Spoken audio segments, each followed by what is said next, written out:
They told me I was a mistake, a shadow to be hidden, but the monster the city feared was the only one who dared to step into the light and claim me as his own.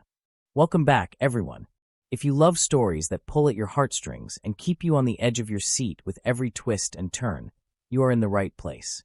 Before we dive into this new journey of love, power, and secrets, make sure to hit that like button, subscribe to the channel, and drop a comment below telling me what you think. Your support truly helps me bring these stories to life. Let's begin. Part 1. The Invisible Omega. In the elite circles of the city, the name Everett was synonymous with perfection, wealth, and most importantly, the impeccable reputation of their Omega sons. But in the grand, sterile halls of the Everett mansion, that perfection was merely a polished facade. Julian Everett stood before the floor-to-ceiling mirror, his reflection betraying nothing of the internal storm he was currently weathering. His mother, Lady Eleanor, stood behind him, her hands cold and precise as she adjusted the silk cravat of his formal suit. She didn't look at him with the warmth of a mother. She looked at him as if he were a flaw in her carefully curated masterpiece. "Keep your head down," she murmured, her voice like ice. "Do not speak unless you are addressed. And for heaven's sake, Julian, ensure your suppressants are working. I will not have your unpredictable scent ruining this evening." Julian lowered his gaze, his throat tightening. He was 22, an Omega male born into a family that viewed his existence as a persistent, annoying error. While his older brother, Sebastian, the family's golden child, was social, graceful, and adored, Julian was kept in the shadows. His pheromones had been unstable since he was a child, never the syrupy, compliant sweetness that the high society alphas demanded. So, the Everetts had done what they did best. They medicated him into silence. "Tonight is critical," Eleanor continued, ignoring his silence. "The Blackwood family is hosting. Silas Blackwood himself will be there. Sebastian has been preparing for this. He is expected to secure a partnership that will elevate us beyond our current standing. You are merely background noise, Julian. Do not make yourself pitiful." Pitiful. Julian had heard worse. He reached into his pocket, his fingers brushing against the cold, metallic surface of his pill case. He had taken a double dose that morning, the chemical bitterness a constant companion on his tongue, leaving a dull, rhythmic ache behind his eyes. When his mother finally swept out of the room, leaving the scent of expensive perfume and sharp disapproval in her wake, Julian allowed himself a ragged breath. He walked over to the window, watching the rain streak against the glass. He wasn't excited for the gala. He wasn't excited for anything. He was simply waiting for the night to end so he could return to his room, his books, and his invisibility. He had always found comfort in numbers, financial ledgers, market trends, and risk assessment models. They were honest. They didn't lie, they didn't demand perfection, and they didn't care about his pheromones. A soft knock on the door broke his reverie. Sebastian stepped inside, his expression softened by a flicker of genuine concern that Julian rarely saw in their home. "You took the strong ones again, didn't you?" Sebastian asked, his voice barely above a whisper. Julian closed his eyes for a second, nodding. "Mother insisted. She insists on a lot of things that don't make her right," Sebastian sighed, coming over to adjust the lapel of Julian's jacket. He touched Julian's shoulder, a grounding, brotherly gesture that Julian clung to. "If the suppressants make you dizzy, find a place to sit. I'll cover for you. You don't have to be on display tonight."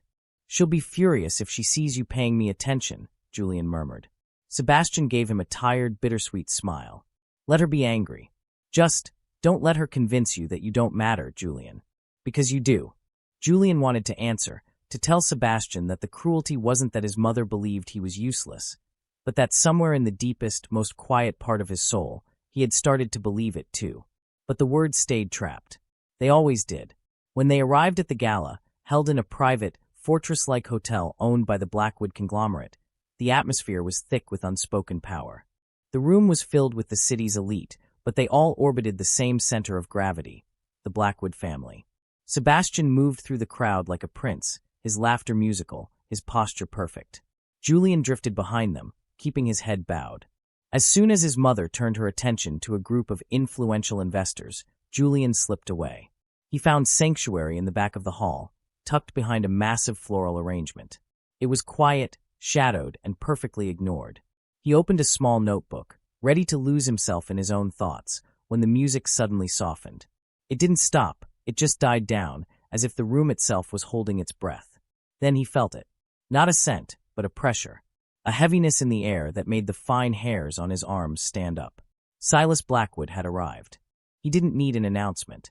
The room shifted, bowing in reverence, the air crackling with the kind of primal intensity that only the most dominant alphas possessed. Julian told himself to keep his eyes on his notebook, to remain the ghost he was trained to be. But, as if pulled by an invisible string, he looked up. Silas Blackwood was a man of terrifying presence, sharp, calm, and utterly detached from the fawning crowd around him. He moved through the ballroom like a predator who knew he was the most dangerous creature in the forest. And then, his gaze didn't sweep over Sebastian. It didn't land on Lady Eleanor. His eyes, dark and piercing, cut straight through the crowd, past the bowing alphas and the eager omegas, and landed directly on the shadow behind the flowers. On Julian. Julian's breath hitched. The world seemed to stop. He scrambled to look back down at his book, his pulse hammering against his ribs, but the feeling of those eyes, heavy, direct, and unmoving, pressed against his skin like a physical weight. Panic rose in his throat. Did the suppressants fail? He thought, his fingers trembling as they reached for his pill case. Then footsteps approached. Slow, deliberate. The chatter in the room thinned, then vanished entirely as the crowd parted, making way for the man who owned the city. A shadow fell across Julian's page. An interesting choice of reading for a gala, don't you think? The voice was low, smooth, and entirely too close. Julian looked up, his heart stopping in his chest. Silas Blackwood was standing in front of him, looming over him, his eyes filled with a curious, dangerous intensity. I apologize, Julian stammered, standing up so quickly that his book slid from his lap. I didn't mean to. To what? Silas asked, his head tilting slightly as he scanned the empty chair behind the flowers, the hidden corner, and then, finally, Julian's terrified face. To exist in a place where I might see you. That's not what I meant, Julian whispered, clutching his arms to his chest. Silas smirked, though it didn't reach his eyes. The expression was something far sharper. Then what did you mean? Julian should have offered a polite excuse. He should have been the invisible, obedient Omega his mother raised. But as Silas's gaze locked onto his, the lie felt impossible. I meant that I was told to be invisible, Julian admitted, his voice barely audible. I was told not to draw attention. For a moment, Silas's expression changed, a flicker of something unreadable, something that wasn't boredom, and certainly wasn't pity. You are the only person in this room, Silas said, his voice dropping to a low, intimate hum, who isn't performing for me. Julian felt a cold shiver run down his spine. This was the moment. The point of no return. End of Part 1. Part 2, the public claim. Across the sprawling, crystal-lit expanse of the ballroom, Lady Eleanor Everett had suddenly gone as still as a statue. Sebastian, too, was staring, his normally composed expression fractured by shock and a rising tide of anxiety. Julian didn't need to look at them to know. He could feel the collective weight of 100 gazes pressing into his spine. You shouldn't be speaking to me, Julian whispered, his voice trembling as he instinctively took a half-step back, pressing closer to the floral arrangement as if it could swallow him whole. Shouldn't I? Silas Blackwood's voice was a low, resonant hum that vibrated right through the heavy air. No, Julian answered, his eyes fixed on the lapel of Silas's immaculate, midnight blue suit. Because I am not the one they brought here for you. Because I am the mistake. Because if you look at me for too long, my mother will punish me for being seen. He didn't actually say the words out loud. He kept them locked behind his teeth. Instead, he forced his gaze downward and offered the only safe truth he had. Because I am no one important, Mr. Blackwood. For the first time since he had entered the room, Silas's expression shifted entirely. The detached boredom vanished. His dark eyes flared, turning stormier, not with anger directed at Julian, but at the sheer absolute resignation in the Omega's voice. Silas stepped closer. He didn't rush, but the movement was deliberate, claiming the space between them until Julian could feel the radiant heat of his body. The scent of him, rich dark cedar, petrichor, and a sharp, intoxicating spice, brushed against Julian's senses, slipping right through the heavy chemical barrier of his suppressants. I decide who is important to me, Silas said, his words dropping like heavy stones into the silence of their secluded corner. Julian forgot how to breathe. The entire hall seemed to freeze in time. Then, Silas extended his large, elegant hand, the silver cufflinks at his wrist catching the dim light. Dance with me. Julian stared at the offered hand, as if it were a loaded weapon. A miracle.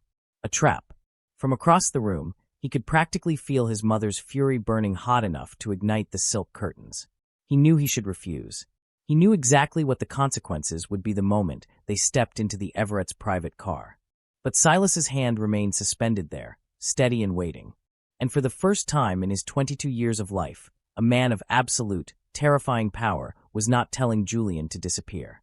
He was asking him to step into the light. For 3 agonizing seconds, Julian forgot the watching ballroom. He forgot the wealthy elite, the calculating alphas, and the whispering omegas. All he saw was the hand extended toward him. "You want to dance with me?" Julian asked carefully, his voice barely a breath. Silas looked profoundly unimpressed by the hesitation. "That is typically what people mean when they extend their hand on a dance floor, yes. You should ask my brother. Sebastian is." "No." The answer was instantaneous. It wasn't cold, but it left no room for argument. It was an absolute certainty. Julian's fingers tightened painfully around the notebook still clutched in his hand. "You do not even know me." "I know enough to be interested," Silas countered smoothly. Interested. The word was dangerous. Every survival instinct Julian possessed screamed at him to run. Men like Silas Blackwood did not just look at omegas like Julian, they consumed them. They altered the trajectory of lives entirely by accident. Yet, Silas's hand remained, patient in a way that made rejecting him feel like the greatest crime Julian could ever commit. Slowly, his hand trembling, Julian placed his palm against Silas's. The moment their skin made contact, Julian felt it. It wasn't a spark from a fairy tale. It was a grounding, heavy pressure. Warm, steady alpha pheromones surged against his senses, carefully restrained so the rest of the room couldn't feel the dominance, but calibrated perfectly for Julian. Beneath years of chemical numbing, Julian's dormant omega instincts flared to life. Dangerous. Safe. Predator. Protector. All at once. Silas guided him out from behind the shadows and directly into the center of the ballroom. Whispers erupted through the crowd, slicing through the music like dry grass catching fire. Lady Eleanor looked moments away from a public collapse, her knuckles white as she gripped her champagne flute.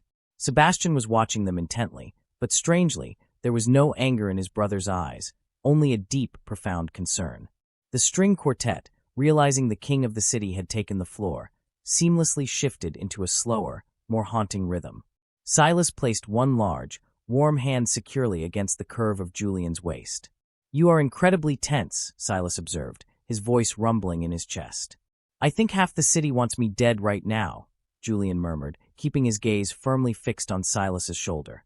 "Only half." Silas mused, his tone dry. Despite himself, a short, breathless laugh escaped Julian's lips. The sound startled him so much that his eyes darted up to meet Silas's. Silas noticed the shock. "You are not used to feeling at ease around people." "That is a very presumptuous observation to make after knowing someone for less than 5 minutes," Julian defended weakly. "And yet I am correct." Julian hated that he was. They moved across the polished marble floor smoothly. Silas led with an effortless grace that proved he was a man who never questioned whether others would follow. The sheer, terrifying confidence in his movements made Julian feel light, almost unmoored.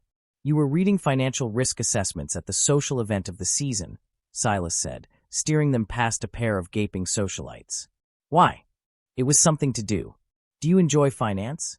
"I enjoy understanding how leverage works," Julian replied softly. "Numbers are honest. They don't smile at you while planning to use you." That answer seemed to intrigue Silas more than anything else. His dark eyes analyzed Julian's face. "How old are you?"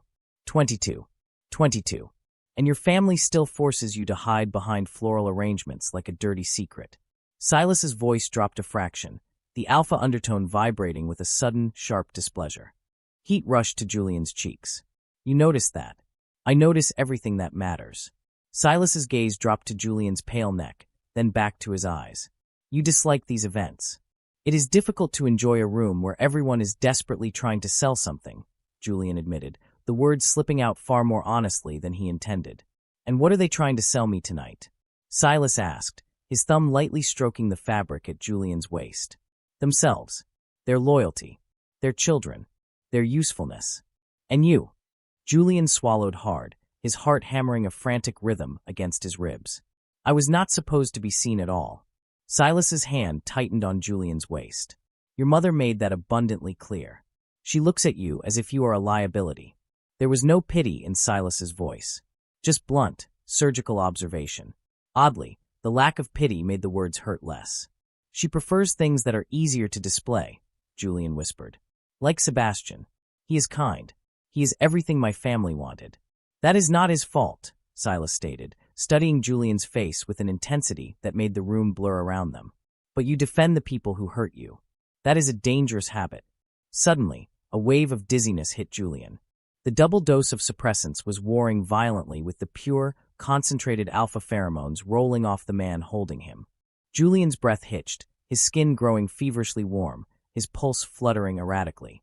He subtly pressed his fingernails into his own palm to ground himself. Silas noticed the micro-expression immediately. His eyes narrowed, snapping down to Julian's pale face. What did you take tonight? Julian's head snapped up. Excuse me.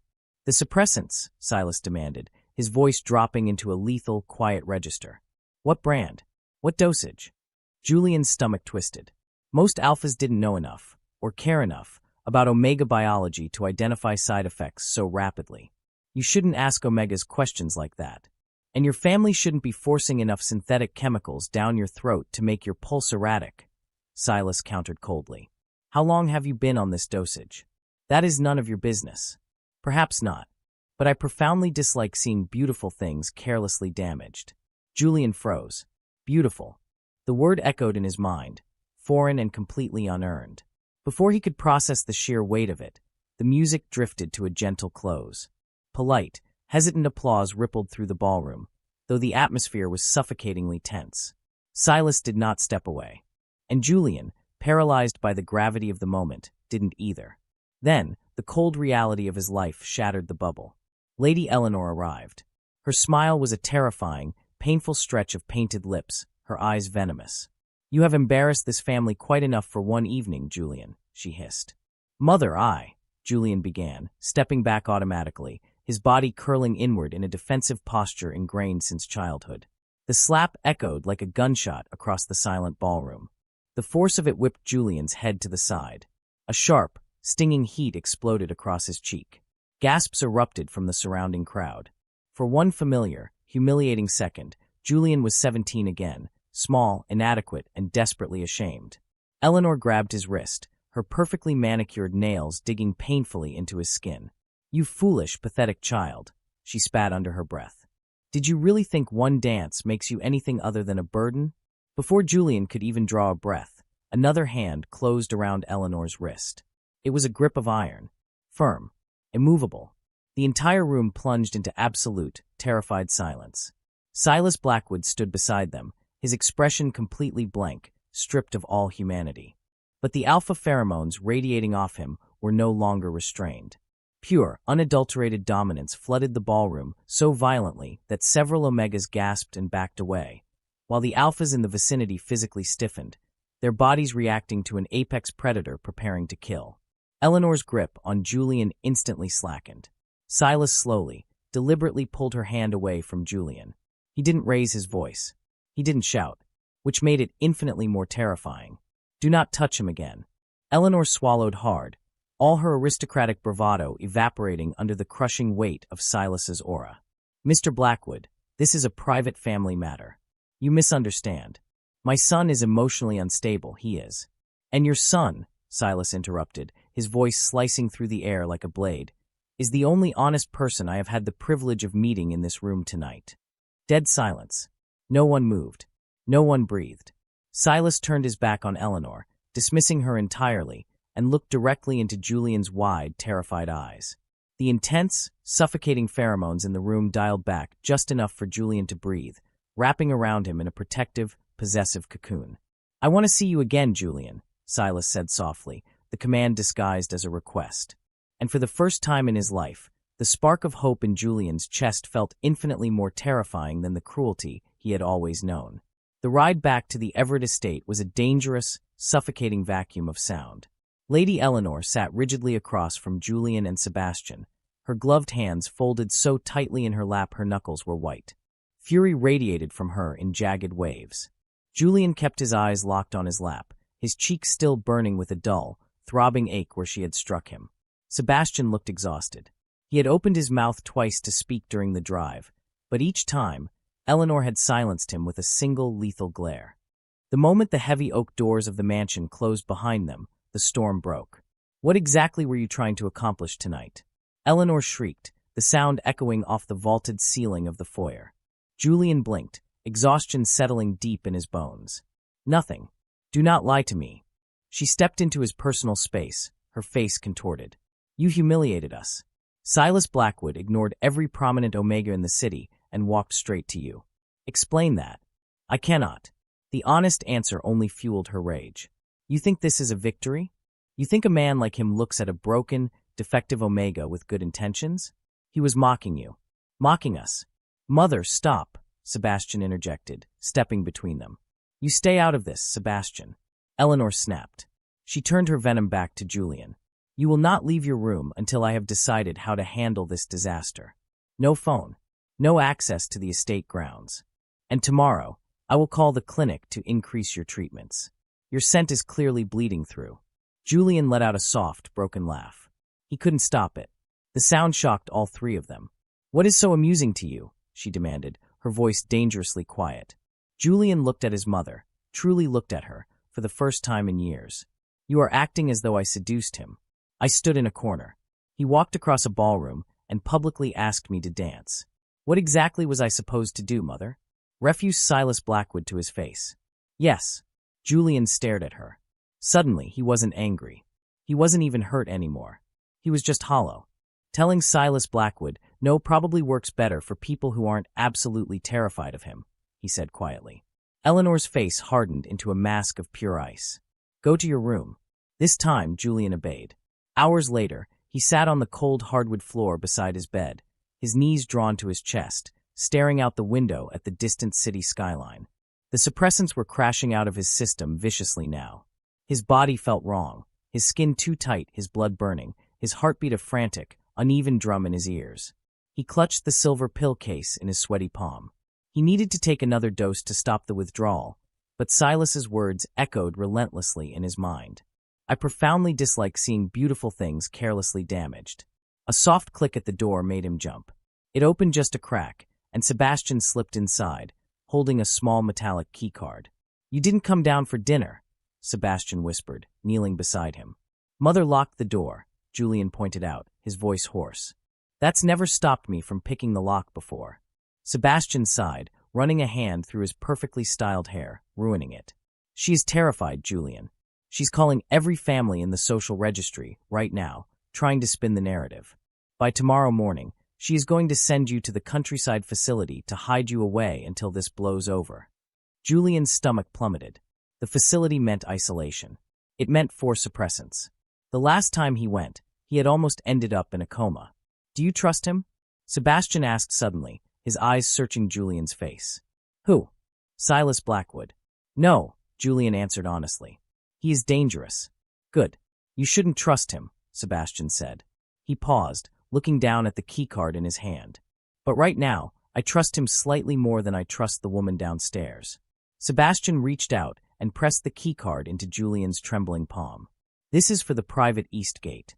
Julian stared at the plastic card, his mind blanking. "You want me to run away? Where would I go?" Sebastian gave him a sad, knowing smile. "Did you really think a man like Silas Blackwood would make a public spectacle of claiming his interest in you, and then just politely wait for you to call him?" Julian's breath hitched. "He contacted you. He wanted to know if you were safe. When I told him what Mother was planning, he didn't even hesitate." Sebastian stood up, pulling Julian up with him. "There is a black car waiting at the end of the East Access Road. It's been there for 20 minutes. Sebastian." Julian's eyes filled with sudden, overwhelming tears. "If she finds out you helped me."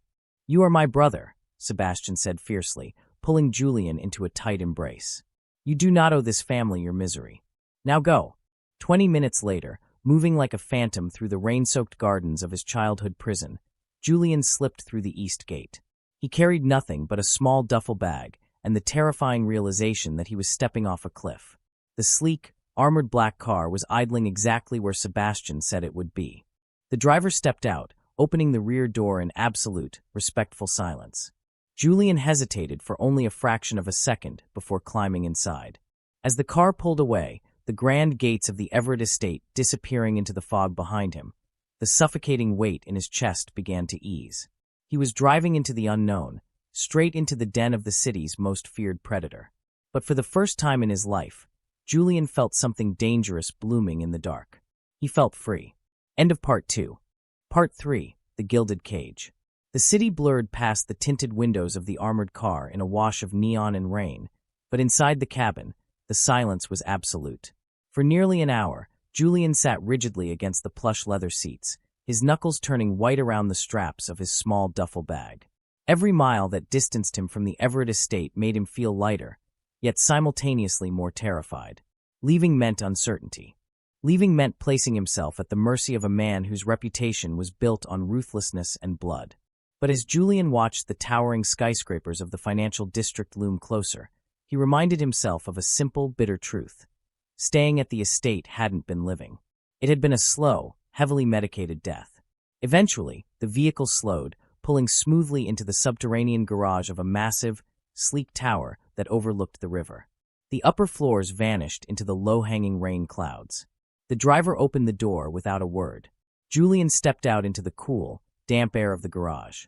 A team of security personnel in dark suits stood by the private elevator, their expressions blank but vigilant.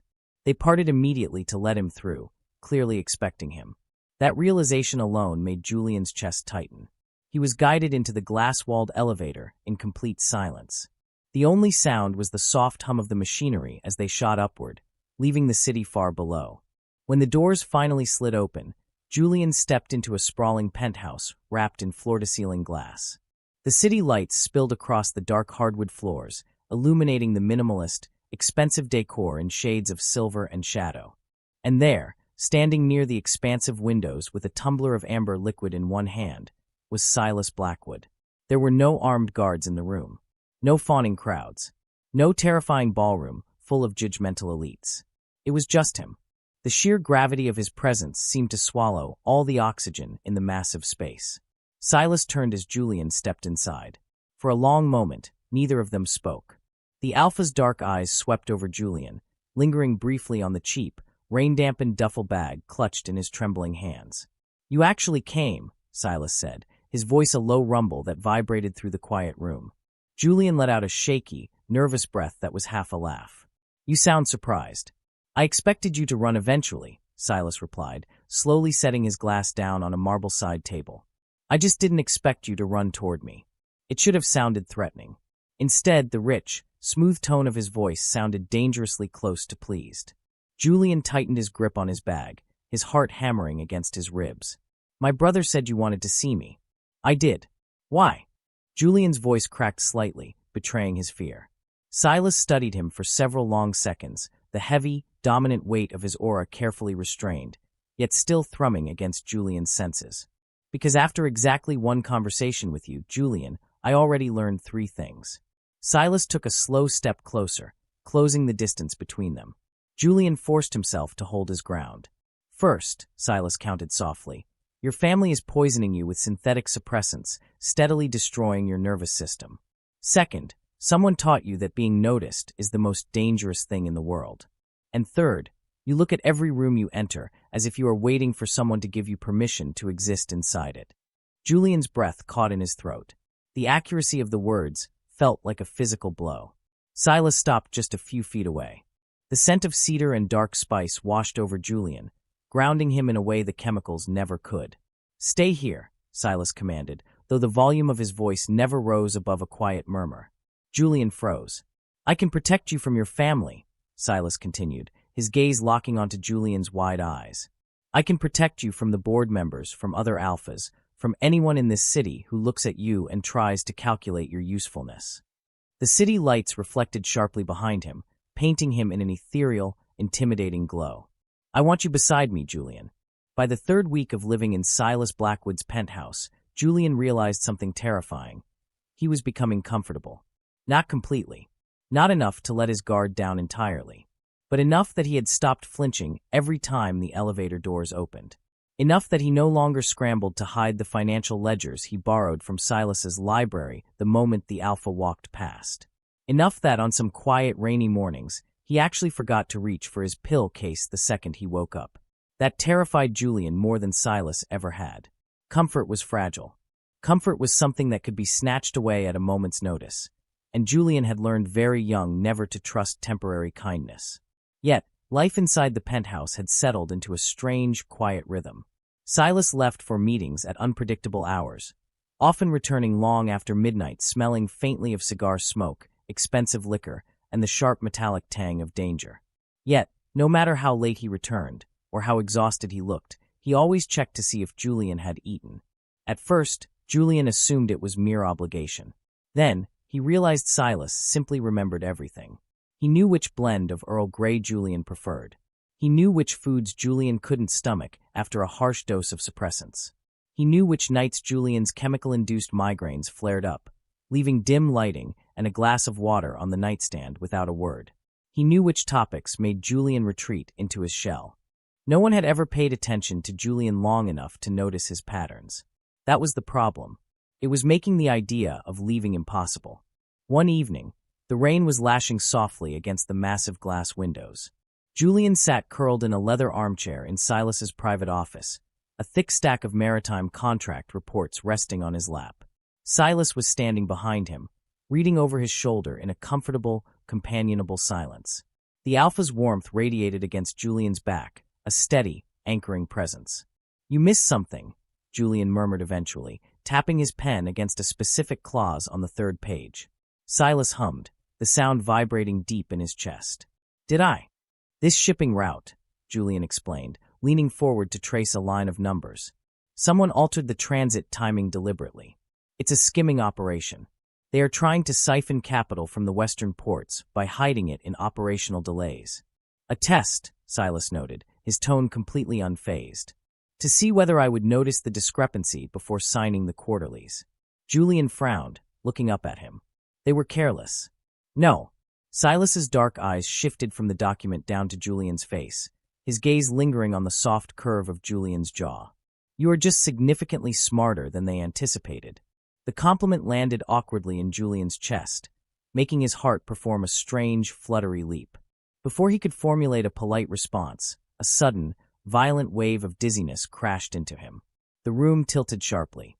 Julian gasped, his hand slipping off the armrest and smacking against the heavy oak desk. Silas caught his wrist instantly, his grip firm but careful. "Julian." "I'm fine," Julian gasped out, though black spots danced across his vision. "You say that entirely too often." Silas's voice hardened. The office suddenly felt unbearably hot. Julian tried to pull his hand back, his fingers trembling wildly. I just forgot the evening dose of my suppressants. It's a withdrawal spike." Silas's expression darkened instantly, a storm gathering in his eyes. "How many doses have you skipped this week?" Julian avoided his gaze, squeezing his eyes shut against a sudden, sharp spike of pain in his temples. That silence was answer enough. Silas swore quietly, a harsh sound under his breath. "You should have told me your body was adjusting." "It is not serious, Silas," Julian pleaded. Something about the Alpha's tone made him look up. It was concern. Raw, unfiltered concern, free from irritation or burden. That realization made the suffocating tightness in Julian's chest infinitely worse. "I just need another pill." Julian reached blindly for the silver case in his pocket with his free hand, but his fingers were shaking so violently he couldn't grasp it. Silas noticed the tremor. And suddenly, the entire atmosphere in the office fractured. The Alpha scent in the room sharpened instantly, darker, heavier, laced with a sudden spike of primal alarm. Julian's erratic pulse stumbled. Silas took a swift half-step backward, putting distance between them. That frightened Julian far more than if Silas had crowded him. "What is wrong?" he asked, his voice cracking. Silas's jaw tightened so hard a muscle feathered in his cheek. "Your pheromones." A cold, absolute terror spread through Julian's stomach. "What about them?" "They are completely unstable." The words had barely left Silas's mouth before an agonizing cramp twisted violently through Julian's abdomen. He cried out, the pill case slipping from his numb fingers and clattering onto the hardwood floor. He slumped forward, catching himself against the edge of the desk with a ragged gasp. Fire rushed through his veins, fast enough to make the room spin in a dizzying blur. "No," Julian whispered, panic seizing his throat. "No, not now." The suppressants had never failed this catastrophically before. Silas moved toward him, his hands raised, but Julian stumbled backward, hitting the bookshelf behind him. "Don't!" The word tore from his throat, rough and desperate. Another wave of pure, unadulterated heat hit him, harder this time. His skin burned, as if he had a severe fever. Breathing became a desperate, shallow struggle. Somewhere deep inside his biology, instincts that had been buried beneath years of toxic chemicals clawed awake violently. Omega heat. A real, biologically devastating heat, not the muted, artificial ache the pills usually reduced it to. Blind terror crashed into him. "No," Julian sobbed, sliding down the bookshelf until his knees hit the floor. "No, no." Silas's expression completely shattered. It wasn't lust. It wasn't the predatory hunger Julian had been taught to fear from alphas. It was pure alarm. "Julian, look at me. I need the suppressants." Julian cried, grabbing at his own collar as he felt he was suffocating. "You have already overloaded your nervous system. You cannot take more." "I said I need them." Julian lunged forward, trying to reach the fallen silver case, but a sharp, blinding pulse of heat dropped him completely. Silas caught him before his face hit the floor. The physical contact made everything 1,000 times worse and 1,000 times better. Warm, impossibly strong alpha pheromones wrapped around Julian instantly, steady and overwhelming, fighting to soothe the erratic storm inside him. Julian's body reacted before his rational mind could stop it. His trembling fingers fisted desperately into the fabric of Silas's shirt, seeking the anchor. Humiliation hit a split second later. Julian jerked away so violently he almost cracked his head against the desk. "Don't touch me." Silas's eyes narrowed, his hands hovering in the air. "You are shaking. Because this is disgusting." The words echoed through the room, tumbling out too quickly, too naturally, like a mantra repeated in a mirror so many times it had morphed into an absolute truth. For the first time since they had met, Silas looked genuinely, violently angry. "At who?" Silas demanded, his voice a lethal whisper. Julian laughed weakly, his breathing ragged and shallow. "Does it matter?" Another pulse hit him. The scent filling the room thickened rapidly, a sweet, intoxicating, yet wildly unstable aroma that had been trapped beneath layers of chemical damage for years. Outside the heavy mahogany doors of the office, footsteps suddenly halted. One of Silas's security guards. Even through the solid wood, another alpha had picked up the scent of an omega in distress. Silas reacted instantly, his head snapping toward the door. "Everyone out," Silas commanded, projecting his voice with the full, crushing weight of his dominance. The sheer force of the alpha command made the glass in the windows vibrate. "No one comes near this floor. Clear the penthouse." The footsteps scurried away immediately in a panicked rush. Silas crossed the room and locked the heavy double doors. Julian's stomach twisted into a painful knot. He knew what happened during heats. He knew the horror stories. He knew what alphas became when presented with a vulnerable, scent-heavy omega. Years of Lady Eleanor's warnings crashed through his mind all at once.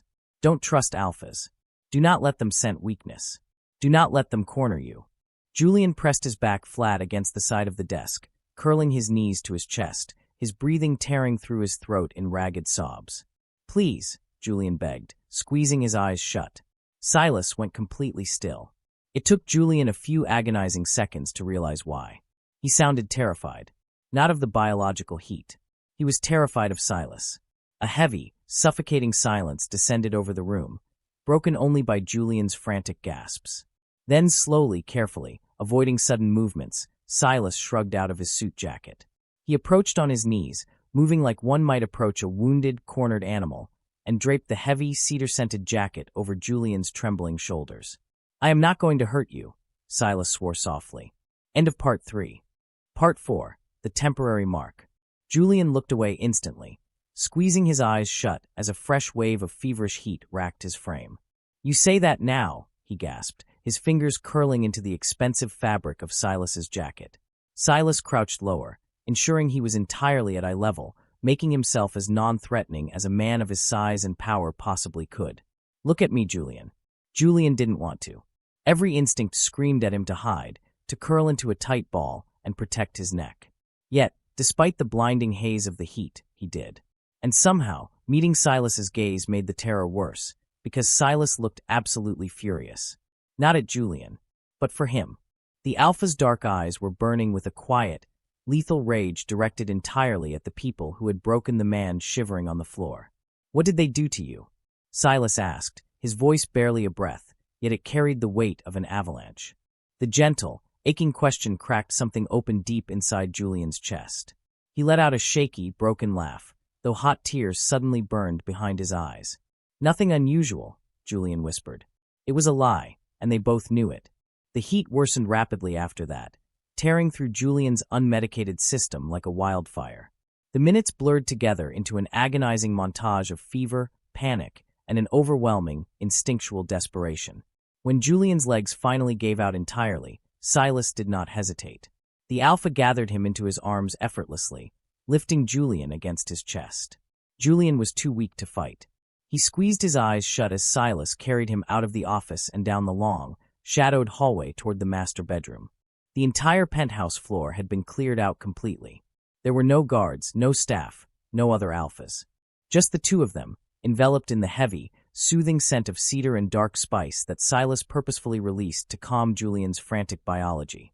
Even then, as Silas laid him gently onto the cool, crisp sheets of the massive bed, Julian kept trying to pull away. Every time the Alpha's hands lingered to adjust a pillow or pull the heavy duvet over his shivering shoulders, Julian flinched. "Do not look at me," Julian whispered hoarsely, curling onto his side and pulling Silas's discarded jacket over his face like a shield. "Please. I must look pathetic." Silas sat on the edge of the bed in silence for a long, heavy moment. The only sound in the room was the rain lashing against the glass and Julian's ragged breathing. Then Silas answered, his voice dropping into a register of profound softness. "You look hurt." The sheer gentleness in the Alpha's tone nearly destroyed Julian. His breathing broke into a ragged sob. The emotional dam he had built for 22 years finally shattered. Years of humiliation, fear, suppressance, and isolation surfaced all at once, drowning him in a sea of inadequacy. "No one chooses Omega men like me," Julian cried, pressing his trembling fingers against his own mouth, deeply ashamed that the words had finally escaped the prison of his mind. But it was too late to take them back. "No one ever wants us. We are just broken things to be hidden away." Silas's eyes darkened to pitch black. Slowly, deliberately, ignoring Julian's flinch, Silas reached out. His large, warm hand cupped the side of Julian's tear-stained face, his thumb gently swiping away a stray tear. "I want you," Silas said, the words ringing with absolute, unshakable truth. And for the first time that night, Julian was too exhausted and too desperate for it to be true to pull away. When Julian woke the next morning, the first thing he registered was warmth. Not the searing, unbearable agony of the heat, just a deep, radiating warmth. For a few confused seconds, he stayed completely still beneath the heavy blankets, staring blankly at the unfamiliar, vaulted ceiling. His mind felt sluggish, trying to piece together the fractured memories of the previous night. The failed suppressants, the panic, the devastating heat, Silas carrying him. Then Julian felt it, a steady, rhythmic heartbeat beneath his cheek. His entire body froze. Silas was sitting up against the tufted headboard, his laptop resting on his knees, with Julian half-curled against his chest. The Alpha's arm was draped loosely, protectively around Julian's waist. Judging by the dark shadows beneath Silas's eyes and the tense set of his shoulders, the man hadn't slept a single minute. He had stayed awake, standing guard over Julian through the worst of the fever. Julian pulled back immediately, scrambling across the mattress until his back hit the opposite headboard. The sudden movement woke something dark and instinctual in Silas's expression. The Alpha scent around him sharpened for a fraction of a second, possessive and alarmed, before Silas ruthlessly forced it back under control. He closed his laptop and set it aside, watching Julian carefully. "You should rest more," Silas said quietly, his voice raspy from exhaustion. Julian ignored the instruction completely. His hand flew to his neck. Right over his scent gland, just beneath his racing pulse, he felt it. A temporary mark. A bite, administered precisely and safely to release regulating hormones into an Omega's bloodstream to neutralize a dangerous heat. Even without seeing it in a mirror, Julian could feel the phantom pressure of Silas's teeth. His stomach twisted into a knot of guilt and terror. "I'm sorry," Julian blurted out immediately, his eyes dropping to his trembling hands. Silas frowned deeply, his brow furrowing. For what? For causing so much trouble. For forcing you to do this to calm me down. I was a burden. Something icy and dangerously sharp entered Silas's eyes. He went perfectly still. You almost collapsed from years of irreversible chemical damage, Silas said, his voice dropping to a deadly, quiet register. You suffered through a traumatic, unmedicated biological spike, and your very first thought upon waking up is to apologize to me for being a burden? Julian looked away, his throat working convulsively. That silence was answer enough. Silas exhaled a slow, heavy breath, visibly attempting to rein in his temper. He stood up from the bed, towering over Julian in his wrinkled dress shirt. Eat the breakfast on the tray. I have already called a specialist. Julian blinked in confusion. A specialist? A doctor who actually understands how omega biology functions, Silas said, the bitterness in his tone startling Julian. Silas rarely sounded emotional about anything. Instead of a butcher who sedates omegas until they stop inconveniencing their rich, pathetic families. Before Julian could process the fierce protectiveness in the alpha's words, Silas's phone vibrated sharply against the nightstand. Silas picked it up, glancing at the screen. His expression darkened instantly. The air in the room grew suffocatingly heavy. What happened? Julian asked carefully, his heart rate accelerating. For several agonizing seconds, Silas said nothing. His jaw was clenched so tight it looked as though it might shatter. Then, without a word, he turned the phone around and handed it to Julian. Julian's blood ran ice cold. Photos filled the screen. High-definition, invasive pictures from the gala. Pictures of Silas holding Julian during their dance, their faces inches apart. Photos taken from a distance outside the penthouse garage, showing Julian clutching his duffel bag as he climbed out of the armored car. And the headlines beneath them were vicious. Hidden Omega seduces underworld king. The Everett family's dark secret uses pheromones to trap Silas Blackwood. Mob boss's fatal weakness revealed in shocking gala scandal. Julian stopped reading, his chest tightening so painfully he couldn't draw a breath. The phone slipped from his hands, tumbling onto the duvet. This is because of me. No, Silas said calmly, adjusting his cuffs. This is because people are stupid. They are attacking you, Silas. They are trying to ruin your reputation by tying you to me. Julian. My family leaked this, Julian interrupted, his voice hollow and numb. Silas did not deny it. The confirmation hurt worse than Julian expected. He should have been used to his mother's cruelty by now. Instead, all he could think about was Sebastian, trapped in that house, forced to watch their mother destroy Julian's life from afar. Silas stepped closer, his dark eyes fixed on Julian's pale face. You are not responsible for other people's cruelty. Julian laughed softly, a broken, empty sound. No one raised me believing that, Silas. For the rest of the day, the atmosphere inside the penthouse felt like a war room. Security was doubled. Silas took several calls behind closed doors, his voice a low, terrifying rumble that promised violence. Meanwhile, Julian was left to drown in the digital noise. Everywhere online, his mere existence had become entertainment for people powerful enough to destroy others for fun. Omega men are desperate by nature. No wonder he trapped Blackwood. He's damaged goods. He should be grateful someone as powerful as Silas wants him at all. A scandal waiting to happen. Julian read too much of it. By evening, the venomous words had settled deep beneath his skin, acting like a familiar, comforting poison. He sat alone in Silas's dark office, staring blankly at the sprawling city lights beyond the rain-streaked glass. Panic was slowly building a fortress in his chest. This was what happened when people looked at him for too long. Everything became ugly. Everything became ruined. A soft knock interrupted his spiraling thoughts. Silas entered, carrying 2 cups of steaming tea. You skipped dinner again, Silas noted, setting the cups down on the desk. I wasn't hungry. That excuse is becoming exceptionally annoying. Silas leaned against the edge of the mahogany desk, crossing his arms.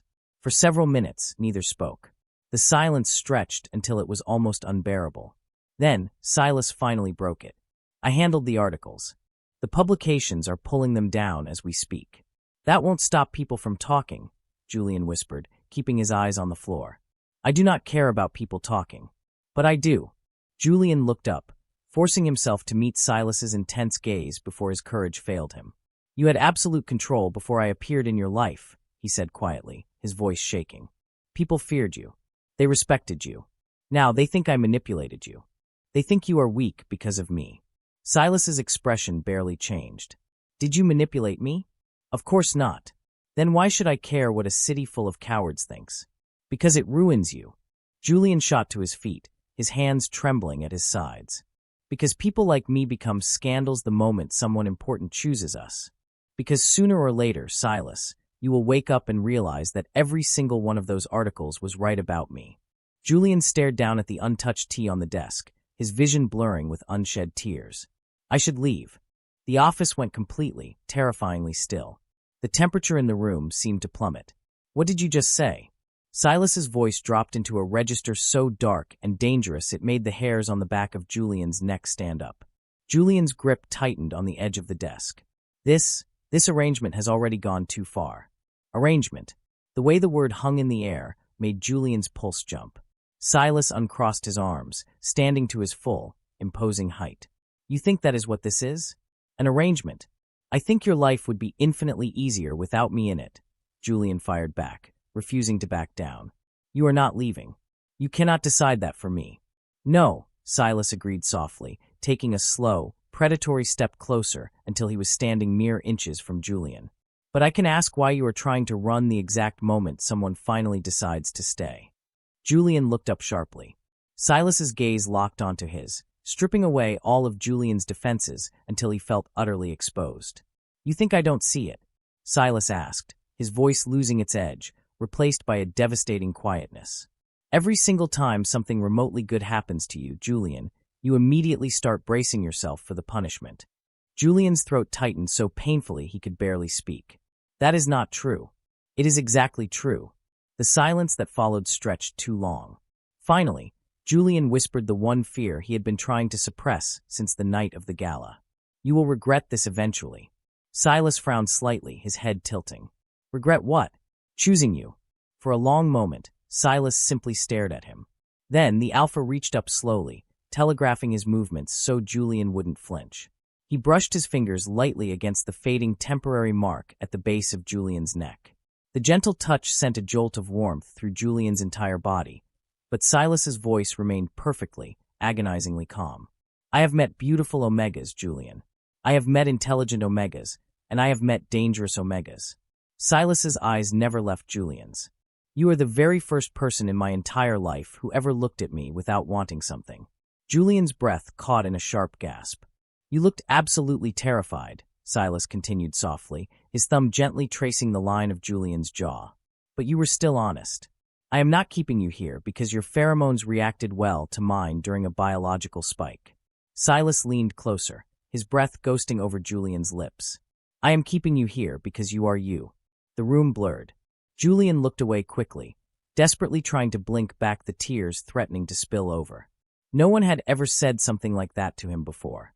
Not once. And somehow, hearing it hurt worse than the cruelty he was used to because a tiny, fragile part of his soul desperately wanted to believe it. That was the terrifying part. Silas watched him silently for a long moment, reading the chaotic war waging in Julian's eyes. Finally, the alpha took a deliberate step back, giving Julian space instead of pressure. He was giving him a choice. And that level of respect almost destroyed Julian completely. Tell me to let you go, Silas said quietly, walking toward the door. Tell me to let you go, Julian, and I will.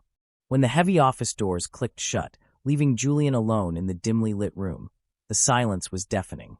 Julian stood in front of the massive windows, staring at his own reflection superimposed over the glittering city lights. A mistake. A burden. A scandal. That was what he had always been told he was.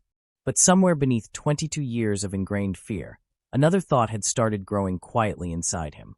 A dangerous, beautiful thought. What if Silas Blackwood truly meant it? Julian closed his eyes, resting his forehead against the cool glass.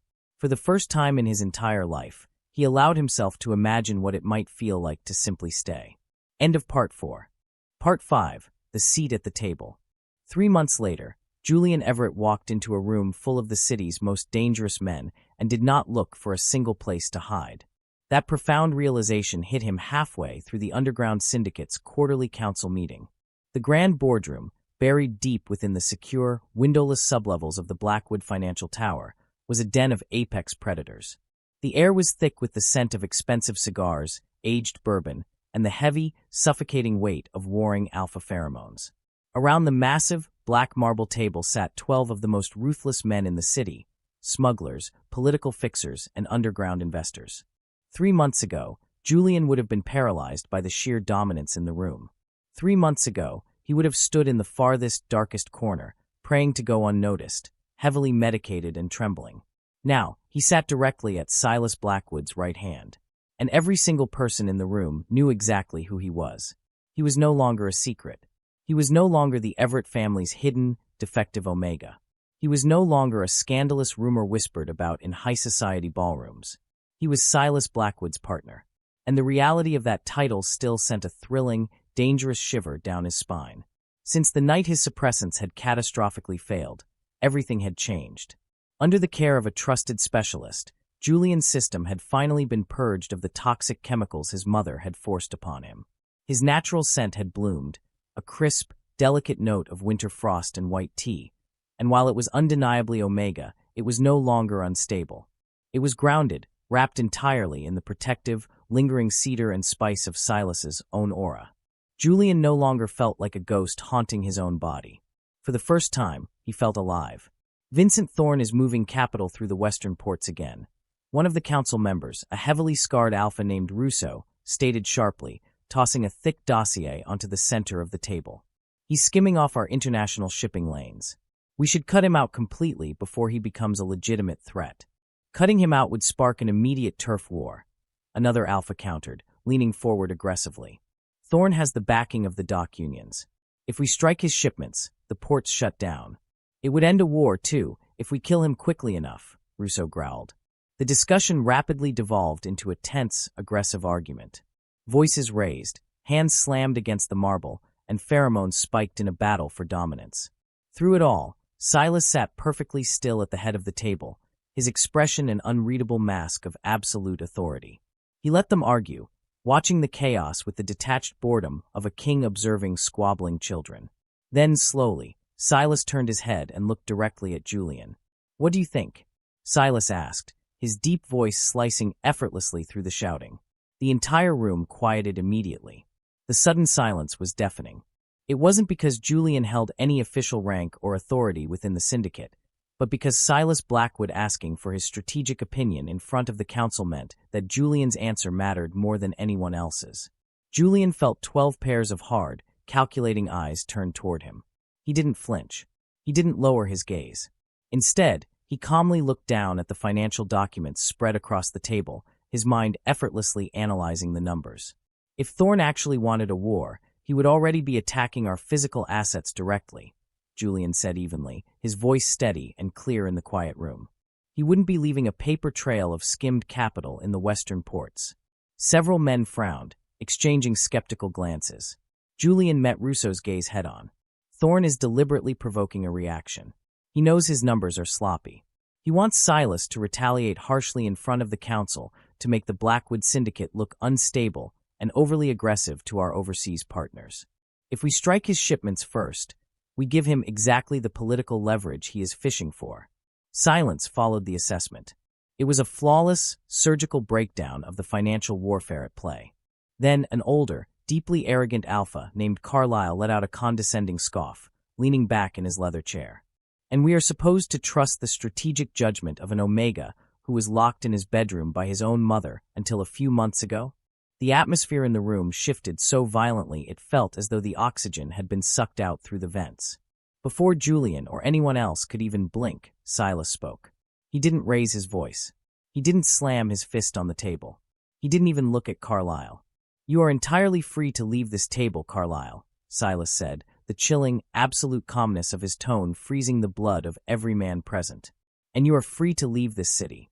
Tonight, if you dislike who sits beside me." The threat was absolute. The monstrous, suffocating weight of Silas's true alpha dominance slammed into the room, concentrated entirely on the older man. Carlyle's face drained of color instantly. He stiffened, his instincts screaming at him to submit to the apex predator. That was not my intention, Silas," Carlyle stammered, immediately lowering his gaze to the polished marble. Silas slowly turned his head to look at the man, his eyes entirely devoid of mercy. Then be exceedingly careful how you speak to him in the future. The room fell into a deathly, terrified silence once more. Beside him, Julian felt a profound, radiant warmth spread slowly through his chest. It wasn't embarrassment. It wasn't the crippling fear he used to feel when the spotlight was thrown on him. It was something far steadier, far deeper. It was belonging. The underground meeting ended nearly an hour later. One by one, the council members filed out, their demeanors significantly more subdued than when they had arrived. Eventually, only Julian and Silas remained in the private glass-walled office upstairs, overlooking the rain-slicked city. Julian leaned back in his plush chair, exhaling a long, quiet breath. He watched Silas pour 2 glasses of sparkling water at the sidebar. "You didn't need to threaten him, you know," Julian murmured, a faint, teasing smile playing on his lips. "I wasn't threatening him," Silas replied smoothly, walking over and handing Julian a glass. "I was offering him a geographical relocation." "You absolutely were threatening his life, Silas." Silas looked utterly unconcerned as he leaned against the edge of Julian's desk. "Good." Julian laughed softly, the sound genuine and light. He couldn't stop himself. It still surprised him sometimes how terrifyingly easy it had become to laugh around a man the rest of the world considered a monster. Silas watched him, the dangerous, lethal edge in the Alpha's eyes melting away instantly, replaced by a profound, focused warmth that was reserved for Julian alone. "You handled the meeting flawlessly," Silas said after a moment, taking a slow sip of his water. "I handled it adequately," Julian corrected modestly, looking down at his glass. "You handled it better than half the sycophants who have been sitting at that table for a decade," Silas insisted. He reached out, his large hand gently brushing a stray lock of hair away from Julian's forehead. The casual intimacy of the touch made Julian's heart perform a familiar, frantic flutter. "You are brilliant, Julian. I want them to see it." Julian leaned subtly into the touch. "Your council still hates that I am here." "My council hates everyone," Silas pointed out dryly, "including each other. That is not reassuring. It was not meant to be." The corner of Julian's mouth lifted. Outside the massive windows, the rain drifted softly across the city skyline, blurring the neon lights into a painting of gold and shadow.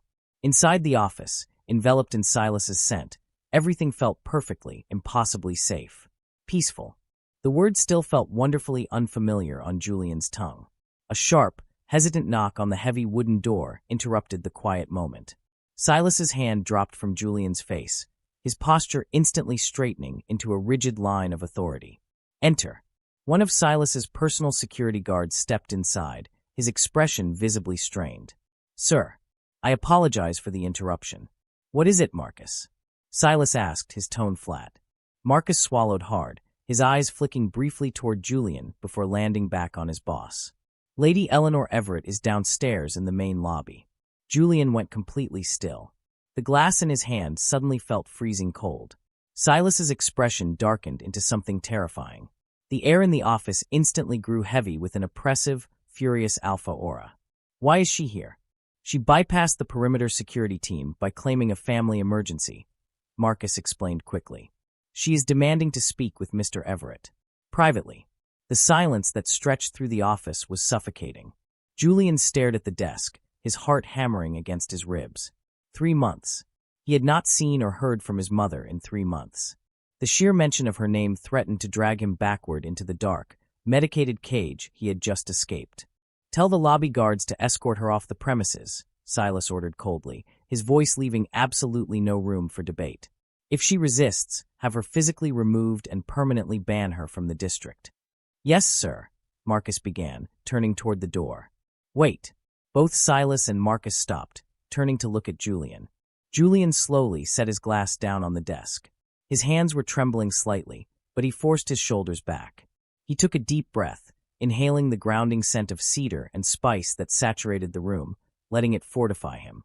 He wasn't the broken boy she had slapped in a ballroom. He wasn't the hidden Omega anymore. Julian surprised both of them by standing up to his full height. "I will talk to her," Julian said, his voice remarkably steady. Silas frowned deeply, taking a step toward him.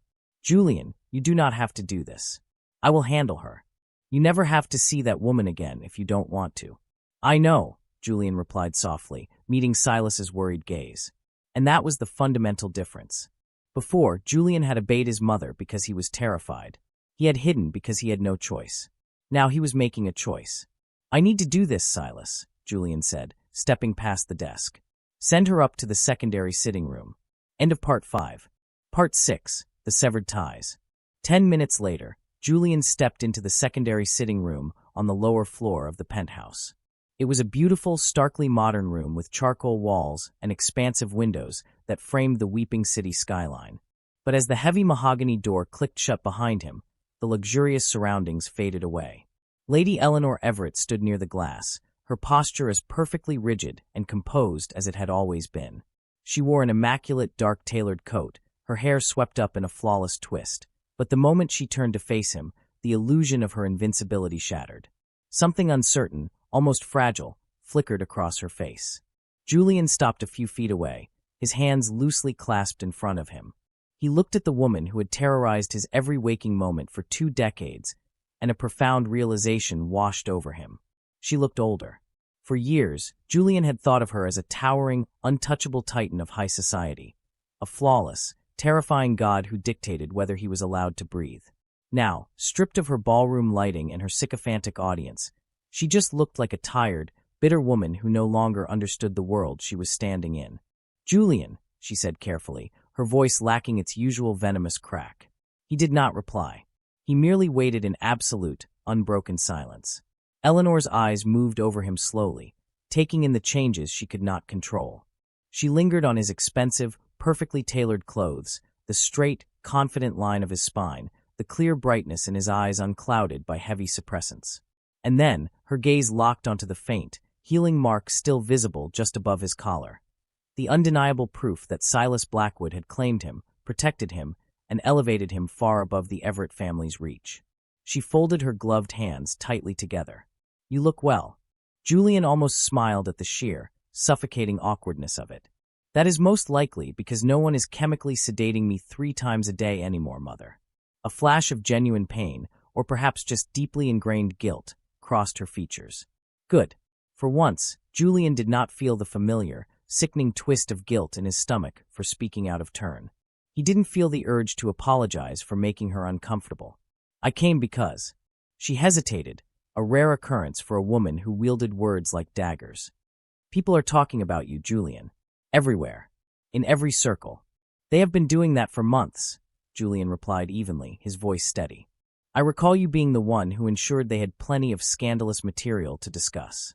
"You misunderstand me," she breathed, taking a slow step toward him, though she stopped when Julian's expression hardened. "The narrative has changed. You have become important." There it was. Not "I miss you." Not "I am so deeply sorry for what I put you through." Not "I was wrong to treat my own child like a stain on our legacy." Important. Valuable. Useful. A social currency she desperately wanted to cash in. Julian looked at her quietly for a long, heavy moment.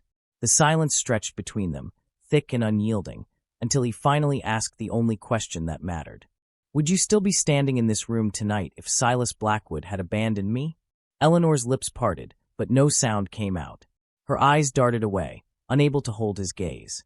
That silence answered everything Julian ever needed to know. Something inside his chest, a tight, suffocating knot he had carried since childhood, finally loosened completely. It wasn't forgiveness. It certainly wasn't anger. It was just absolute clarity. For the first time in his entire life, Julian understood that his mother had never truly known him. She had never loved the boy he was. She had only loved the reflection of herself she wanted him to be. And strangely, wonderfully, that realization no longer possessed the power to hurt him. "I spent 22 years of my life desperately trying to become someone you would accept," Julian said softly, his voice devoid of malice, carrying only the weight of the absolute truth. "I swallowed the pills. I stayed in the shadows. I let you convince me that I was fundamentally broken. But the truth is, Mother, even if I had successfully changed every single thing about myself, it still would never have been enough for you." Eleanor's composure finally cracked. A single tear slipped down her powdered cheek, her hands trembling as she reached out toward him. "Julian, please. The family is struggling. The board is turning on us because of the Blackwood Syndicate's pressure. I am your mother." "No," Julian interrupted gently, taking a deliberate step backward, out of her reach. You are just the woman who made me terrified of my own biology. Julian, I am begging you, she whispered, her voice breaking. I am tired now, mother, Julian said, giving her a small, polite nod of dismissal. I am not bitter. I am not angry anymore. I am just finally honest. He turned his back on her, walking toward the heavy mahogany door. He paused with his hand on the brass handle, glancing over his shoulder one last time. You do not need to worry about hiding me anymore. Goodbye. He opened the door and stepped out into the hallway, pulling it firmly shut behind him. The click of the lock sounded like a gunshot, echoing the finality of the severed tie. Julian leaned his back against the solid wood of the door, letting his eyes fall shut as he released a long, shuddering breath. The heavy, emotional exhaustion of the encounter washed over him, making his knees feel slightly weak. Did it go the way you expected? Julian's eyes snapped open. Silas was standing barely 5 feet away, leaning casually against the hallway wall with his hands tucked into the pockets of his dark trousers. The alpha's expression was unreadable, but the intense, swirling pheromones of cedar and dark spice immediately wrapped around Julian, checking him for distress. Julian stared at him for a second before a breathless, disbelieving laugh escaped his lips. Did you stand out here the entire time? Yes, Silas answered without a single ounce of shame. That is slightly terrifying, Silas. I am aware. Silas pushed off the wall and closed the distance between them with slow, measured steps. He stopped just inches away, his towering frame casting a protective shadow over Julian. Did she hurt you? No, Julian answered, and to his immense surprise, it was the absolute truth. Despite everything, a small, genuine smile touched his lips. Silas's intense gaze softened almost immediately at the sight of that smile. Without thinking, acting purely on the newfound instinct of comfort, Julian stepped closer until their shoulders brushed lightly together. The contact felt entirely natural now. It was effortless.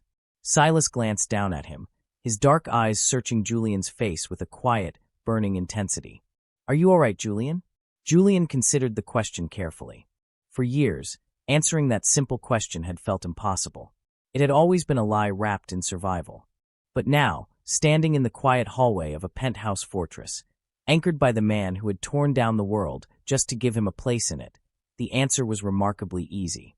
Yes, Julian said softly, looking up into Silas's eyes. I think I finally am. Something deeply warm, incredibly possessive, and wildly tender settled into Silas's expression. It was a look of pure relief, laced with a pride so profound it made Julian's heart race. Silas reached out, his large hand gently cupping the back of Julian's neck, his thumb lightly stroking the sensitive skin over his pulse point. Good, the alpha murmured, his voice a dark, velvety rumble that sent a shiver straight down Julian's spine. Because there is one more thing we need to discuss tonight. Julian's breath hitched at the proximity, the intoxicating scent of his alpha making his mind delightfully hazy. What is it? Come with me. Silas seamlessly laced their fingers together, a casual, deeply intimate gesture that still made Julian's chest bloom with warmth, and led him down the hall, away from the sitting room and up the glass staircase toward the master suite.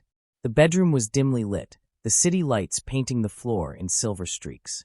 But Julian didn't look at the view. His attention was immediately drawn to a thick, dark velvet folder resting on the center of the massive bed. Silas let go of his hand and gestured toward it. Open it.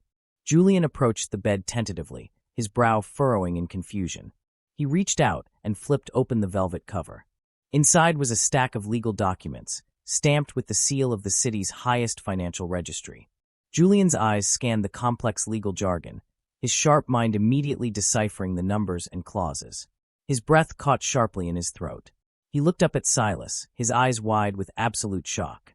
Silas, this is a complete acquisition, Silas finished smoothly, stepping up behind Julian and resting his hands lightly on the Omega's hips.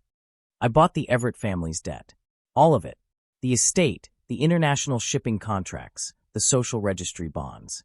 As of an hour ago, Lady Eleanor Everett has absolutely no capital to her name. Julian was trembling, staring at the papers that essentially handed him the very cage he had been locked in for 2 decades. You bankrupted her. I simply leveled the playing field, Silas corrected, his voice a low, dark purr near Julian's ear. But that is not the most important part. Look at the second document. Julian hurriedly flipped the page. It was a deed of transfer, signed and finalized. The Everett estate, the sprawling mansion that had been the site of Julian's lifelong misery, had been legally transferred. But not to Silas. "You put it in Sebastian's name," Julian whispered, a sudden, blinding tear escaping and falling onto the parchment. "Your brother was the only one in that house who treated you like a human being," Silas stated softly, his arms wrapping around Julian's waist, pulling the Omega's back flush against his broad chest. "I do not reward cruelty, Julian, but I do repay loyalty. Sebastian now holds the absolute controlling power over the Everett legacy. Your mother answers to him now." A sob tore from Julian's throat, a sound of such profound, overwhelming relief that his knees buckled slightly. Silas held him firm, a solid, immovable anchor in the storm of his emotions. "He's free," Julian cried, clutching the documents to his chest as he leaned back into Silas's embrace. "You freed him, too." Silas pressed a lingering, tender kiss to the side of Julian's temple, breathing in the sweet, frosty scent of his Omega. "I told you, Julian. I will protect you from anyone who tries to use you, and that includes protecting the people you love." Julian turned in Silas's arms, dropping the folder onto the bed. He threw his arms around the Alpha's neck, burying his face in the crook of Silas's shoulder. He held on as tightly as he possibly could, overwhelmed by a love so fierce and terrifying it felt like a physical ache in his chest. Silas wrapped his arms securely around Julian, holding him just as tightly, burying his face in the soft hair at the nape of Julian's neck. In the quiet, shadowed safety of their room, far above the cruelty of the world below, they stood together. Julian wasn't just surviving anymore. He was thriving, and as he breathed in the scent of the man who had claimed him, he knew he would never hide in the shadows again. End of Part 6. Part 7, The Crimson Gala. The morning after Silas handed Julian the legal documents that secured his brother's freedom, the penthouse felt entirely different. It was no longer just a gilded sanctuary where Julian was hiding from the world. It had become his undeniable home. Sunlight poured through the floor-to-ceiling windows, casting a warm, golden glow over the massive bed. Julian woke up slowly, his body tangled in the expensive silk sheets. For the first time in his life, he didn't wake up with the metallic, bitter taste of suppressants coating his tongue or a frantic, erratic pulse drumming in his ears. Instead, he inhaled deeply, his senses immediately flooded with the rich, comforting aroma of dark cedar and spice. Silas was already awake, sitting in a leather armchair near the window, a cup of black coffee in one hand and a tablet in the other. He was already dressed in a crisp, dark dress shirt, his sleeves rolled up to reveal the powerful lines of his forearms. When he heard the rustle of the sheets, his dark eyes instantly snapped to the bed, softening into a look of absolute devotion that still made Julian's breath catch.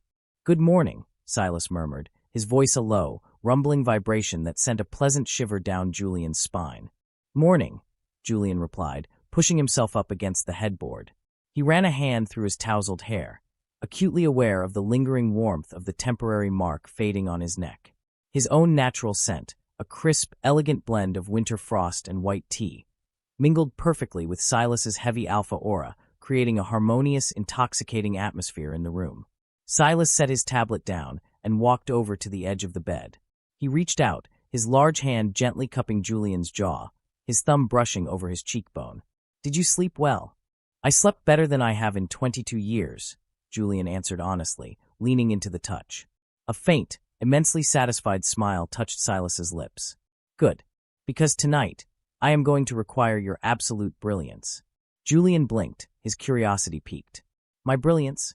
What happens tonight?" "The Crimson Gala," Silas stated, pulling his hand back to rest it on Julian's knee through the blanket. "It is an annual event hosted by the central banking elite, merging the high society circles with the underworld syndicates. It is neutral ground. Everyone of importance in this city will be there. Politicians, board members, rival alphas, and your former peers."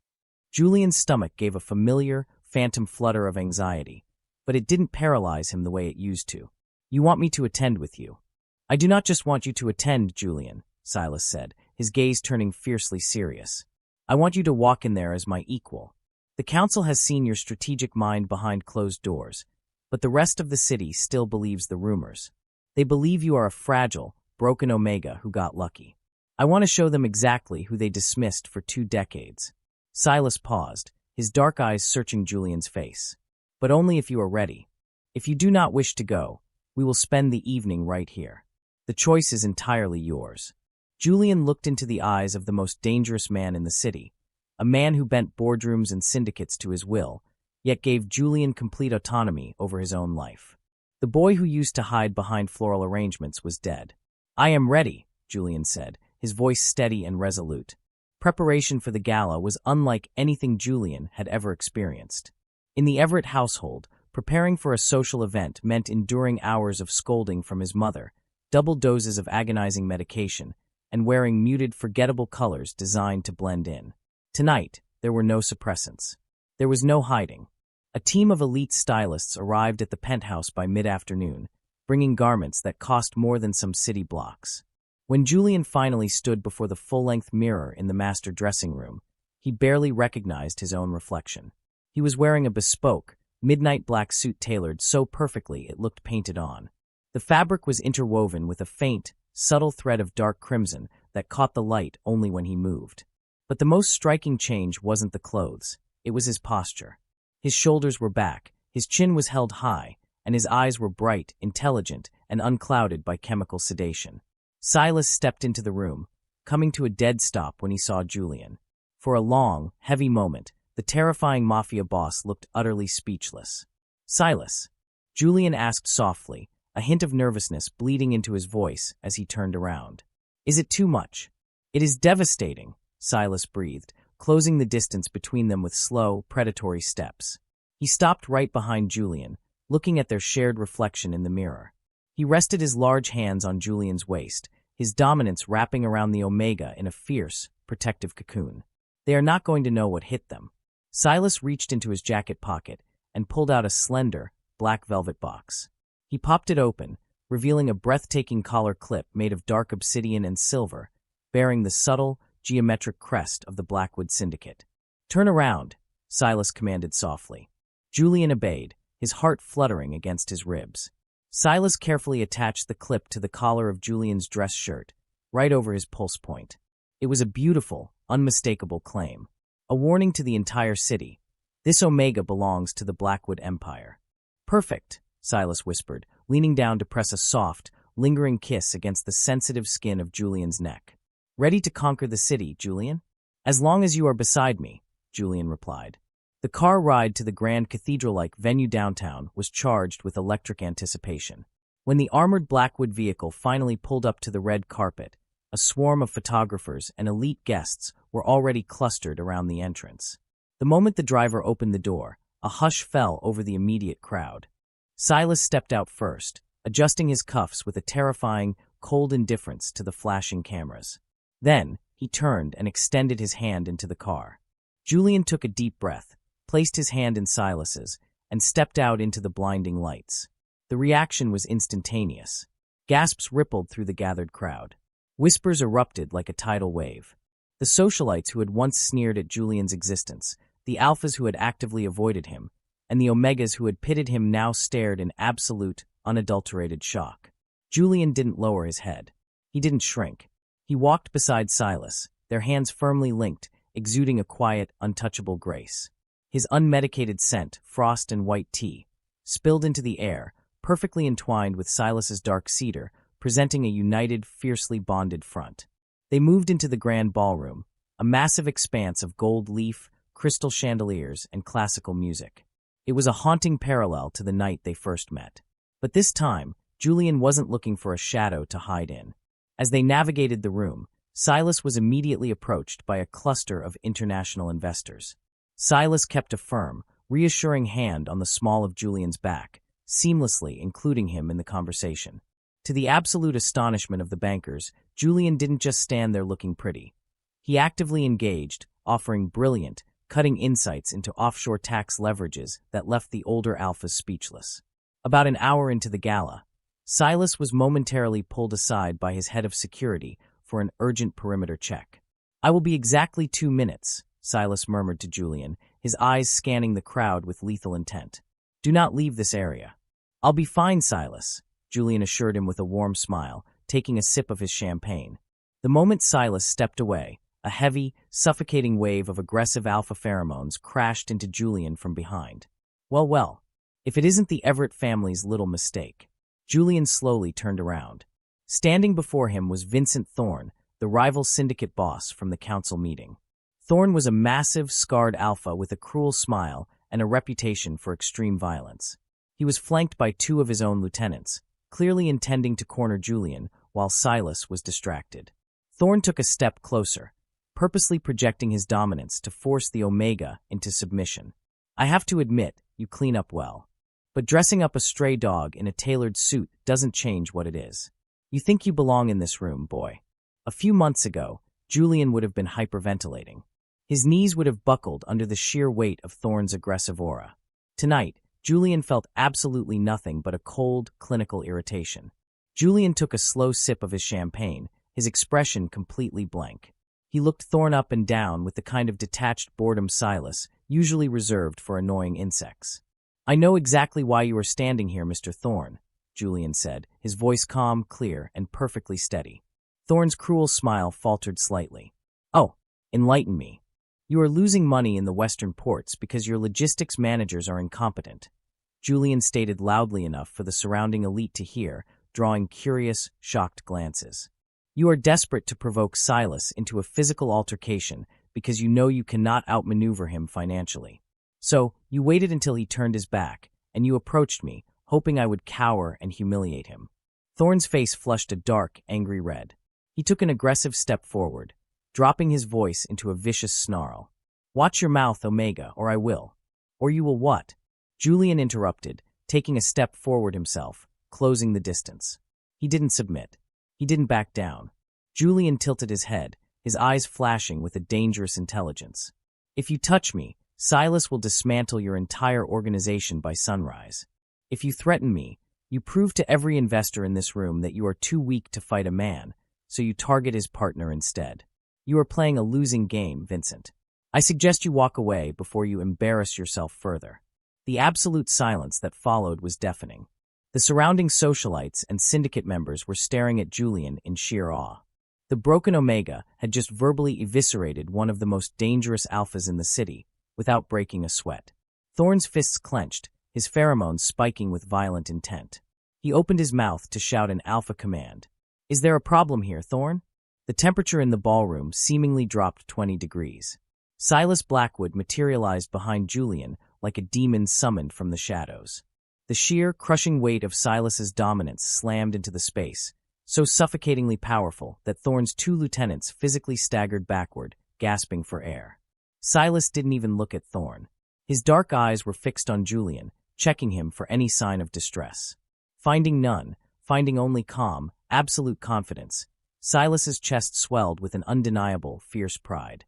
Thorne swallowed hard, the sweat beading on his forehead as he realized he was trapped. "No problem, Blackwood. We were just having a conversation." "The conversation is over," Silas stated, his voice a lethal, quiet blade. He stepped up beside Julian, wrapping a possessive arm around the Omega's waist. "And if you ever approach my mate without my presence again, Thorne, I will not bother with a conversation. I will simply remove your tongue." Thorne went completely pale. Without another word, he turned and practically fled into the crowd, his lieutenants scrambling after him. The surrounding guests immediately looked away, terrified of catching Silas's eye, but the message was universally received. Julian Everett was no longer a victim. He was a force of nature. Silas looked down at Julian, his eyes burning with an intense, heated admiration. "You handled him beautifully." Julian looked up, a genuinely wicked, confident smile spreading across his face. "I told you, Silas. I enjoy understanding how leverage works." For the first time in his life, Julian wasn't just standing in the light. He was the one casting the shadow. End of Part 7. Part 8, The Mark of a King. The ride back from the Crimson Gala was a stark contrast to Julian's very first night in Silas's armored car. Back then, the silence had been built on terror, uncertainty, and the suffocating weight of a life he could not control. Tonight, the silence was electric.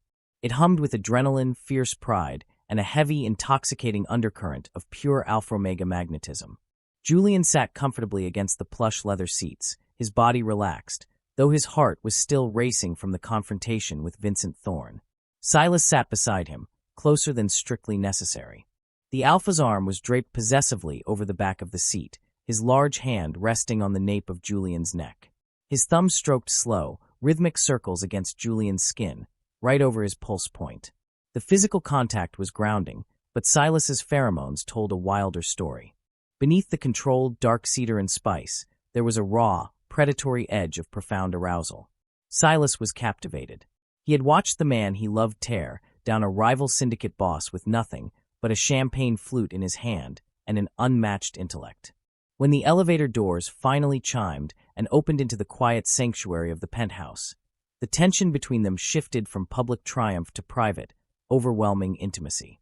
Silas shrugged off his heavy suit jacket, tossing it carelessly over the back of a sofa, before turning all of his intense, dark attention to Julian. The city lights filtering through the floor-to-ceiling windows painted the Alpha in shadows and silver, making him look every bit the underworld king he was. But the way he looked at Julian, with a raw, devastating reverence, belonged to a man who had finally found his religion. "You called me your mate," Julian said softly, breaking the quiet. He didn't move away as Silas slowly closed the distance between them. "I did," Silas murmured, his voice dropping into a register so deep it vibrated in Julian's chest. He reached up, his fingers deftly finding the obsidian and silver collar clip he had placed on Julian's neck earlier that evening. With a gentle click, he removed it, setting it on the side table. "Did you say it just to threaten Thorn?"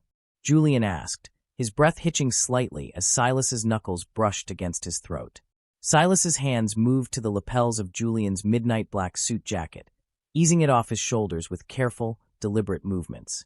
"You are brilliant, Julian, but occasionally you ask deeply foolish questions." Silas tossed the jacket aside and stepped seamlessly into Julian's personal space. "I do not waste my words on men like Vincent Thorn. I said it because it is the absolute truth. You are mine, and I am entirely yours." Julian's pulse hammered a frantic, beautiful rhythm. For 22 years, his biology had been a curse. His Omegan nature was something to be medicated, hidden, and despised. But standing here, inhaling the rich, protective scent of his Alpha, Julian felt an overwhelming surge of biological and emotional clarity. He didn't just want Silas's protection. He didn't just want a seat at his table.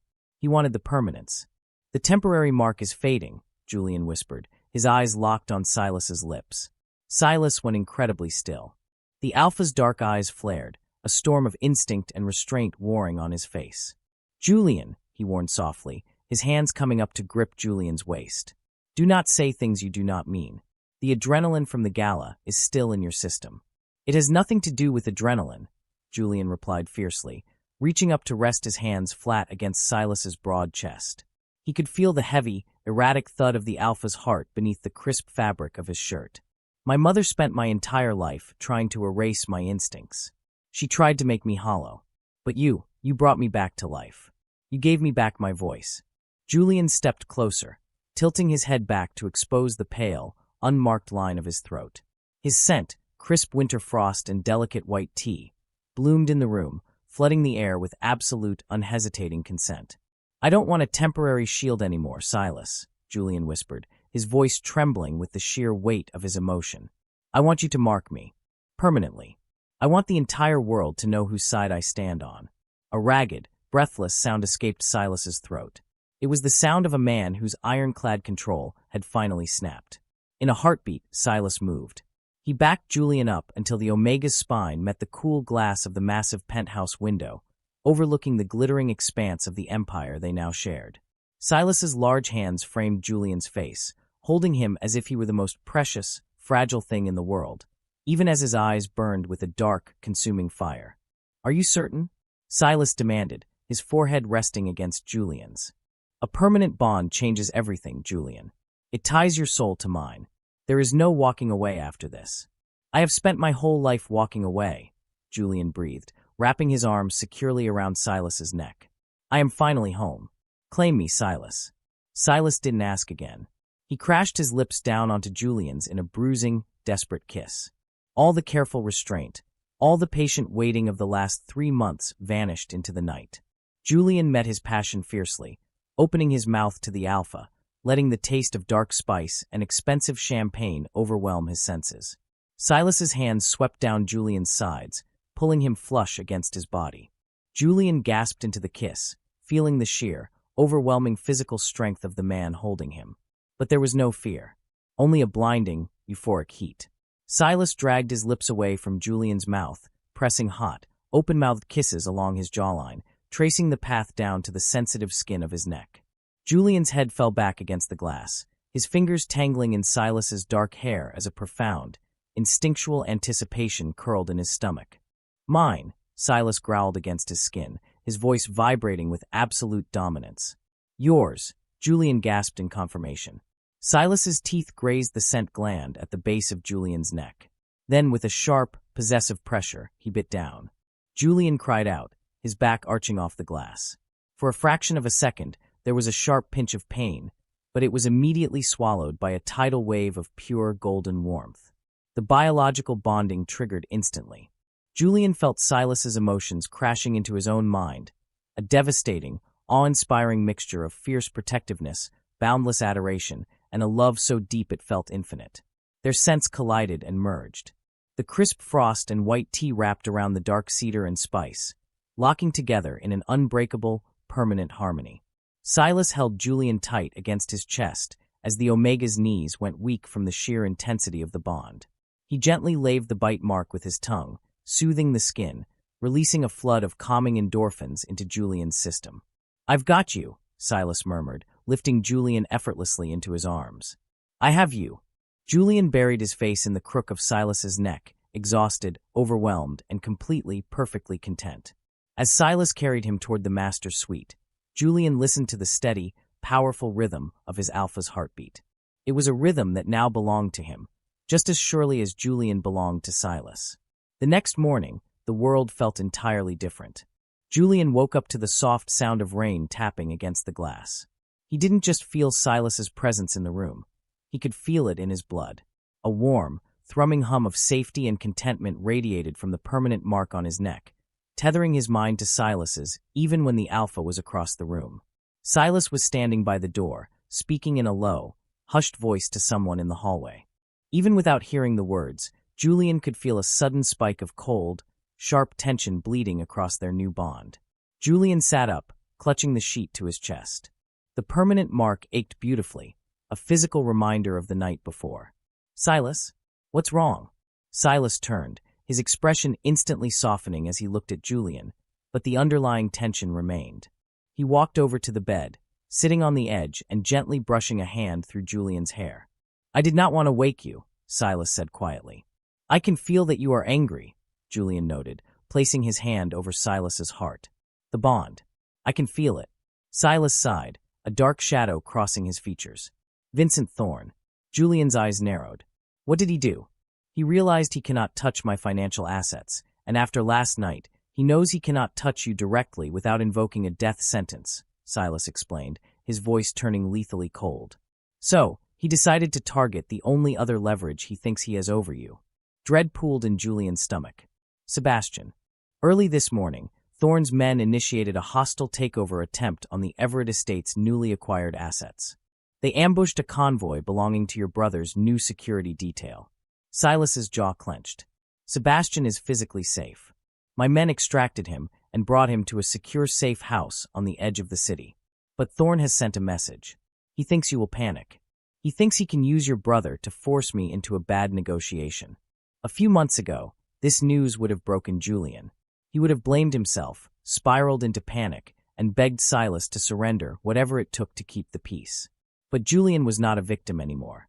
He was the mated Omega of the underworld's most powerful king.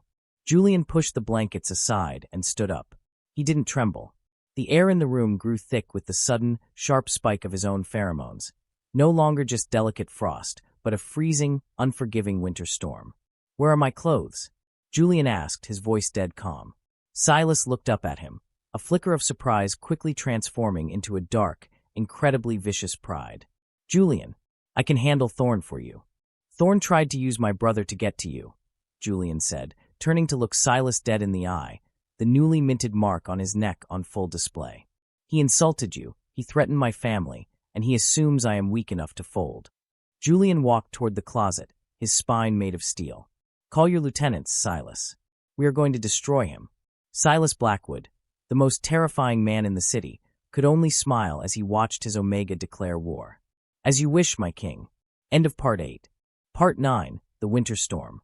The atmosphere inside the Blackwood Syndicate's heavily fortified war room was entirely different from the underground council meetings Julian had previously attended. There was no posturing here, no arrogant alphas arguing over petty territorial disputes. This was Silas Blackwood's inner sanctum, the beating heart of his empire, and the men inside were his most lethal, fiercely loyal lieutenants. When Silas pushed open the heavy steel doors, the room fell into immediate, disciplined silence. Maps, shipping logs, and digital financial displays illuminated the large tactical table in the center. But the silence wasn't just out of respect for Silas. Every eye in the room immediately locked onto the man walking shoulder to shoulder with him. Julian wore a sleek, dark turtleneck that accentuated the pale, elegant line of his throat, intentionally leaving the dark, bruised ring of Silas's permanent claim exposed for everyone to see. He didn't shrink under the heavy gazes of the syndicate's top enforcers. He walked up to the tactical table, his spine straight, his unmedicated scent, a sharp, commanding wave of winter frost, rolling through the room. It didn't demand submission the way an alpha's scent did. Instead, it demanded absolute, unhesitating respect. "Report," Silas commanded, standing right beside Julian, their shoulders brushing. The physical contact sent a continuous, grounding thrum of warmth through their new bond. Marcus, the head of security, stepped forward, his eyes briefly flicking to the mark on Julian's neck before respectfully dropping his gaze. Vincent Thorne's men hit the transport convoy on Route 4, near the industrial district. They were heavily armed, clearly aiming for a kidnapping rather than an assassination. Our extraction team intervened in time. Sebastian Everett is entirely unharmed and currently secured at Safe House Delta. Julian released a slow breath, the tight knot in his chest loosening slightly. Through the bond, Silas felt the wave of relief and instantly reached out beneath the table, intertwining his large fingers with Julian's. "Thorne has crossed a line he cannot walk back from," Silas said, his voice dropping into a lethal, quiet register that made his lieutenants physically stiffen. "I want his physical assets burned. I want his men hunted down. I want—" "No," Julian interrupted softly.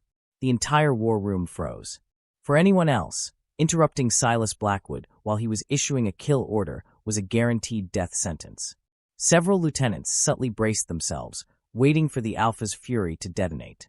Instead, Silas simply paused, turning his head to look down at Julian with absolute, undivided attention. "Explain." Julian leaned forward, resting his free hand on the edge of the tactical table. He looked at the digital map detailing Thorne's territories. "If you send your men into the streets to burn his assets, it becomes a gang war, Silas. People will die.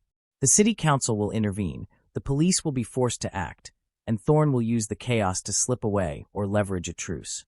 Julian looked up, meeting the eyes of the hardened enforcers around the table, completely unfazed by their intimidating presence. "Thorne thinks like a street thug. He assumes you are going to retaliate with bullets. So, we are not going to give him a war. We are going to give him an execution." Marcus frowned slightly.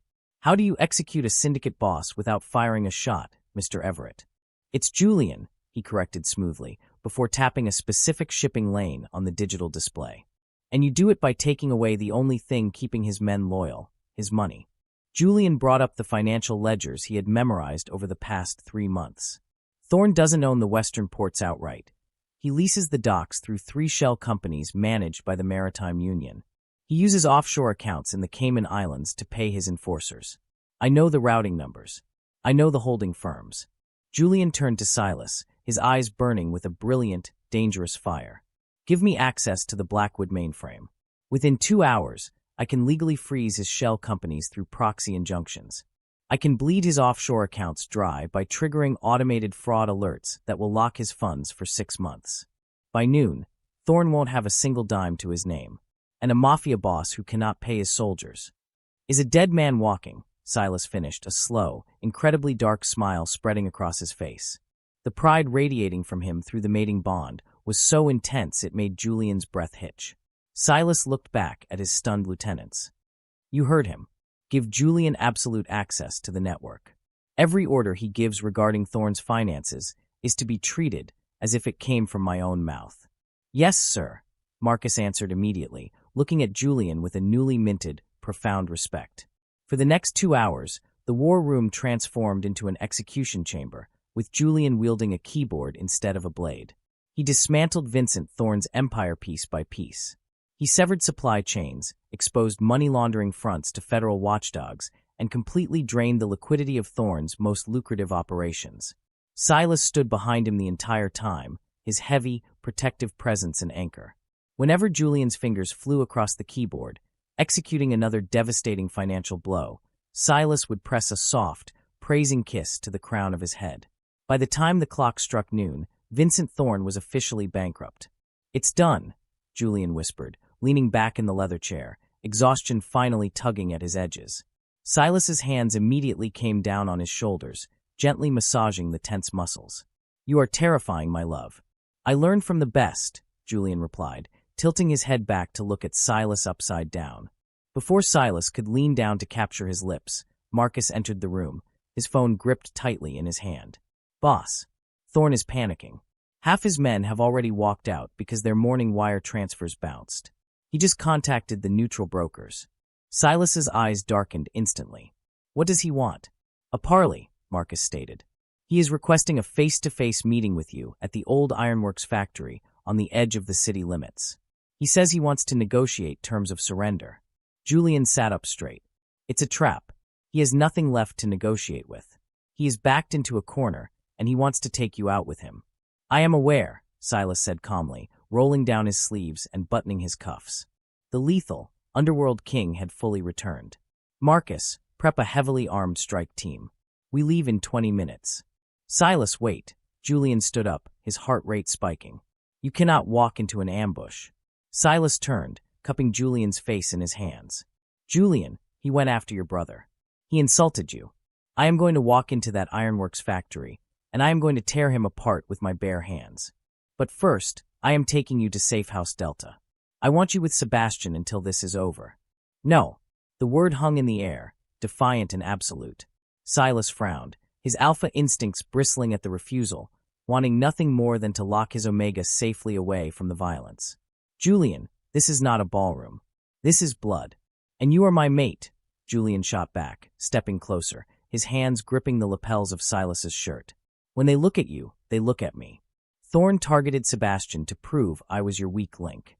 If I hide in a safe house while you fight this battle, I prove him right. I am going with you." The silence in the war room was thick enough to cut with a knife. Silas stared down at the fierce, unyielding determination in Julian's eyes. Through the bond, Silas felt absolutely no fear from Julian, only a deep, unwavering loyalty and a demand to stand by his side.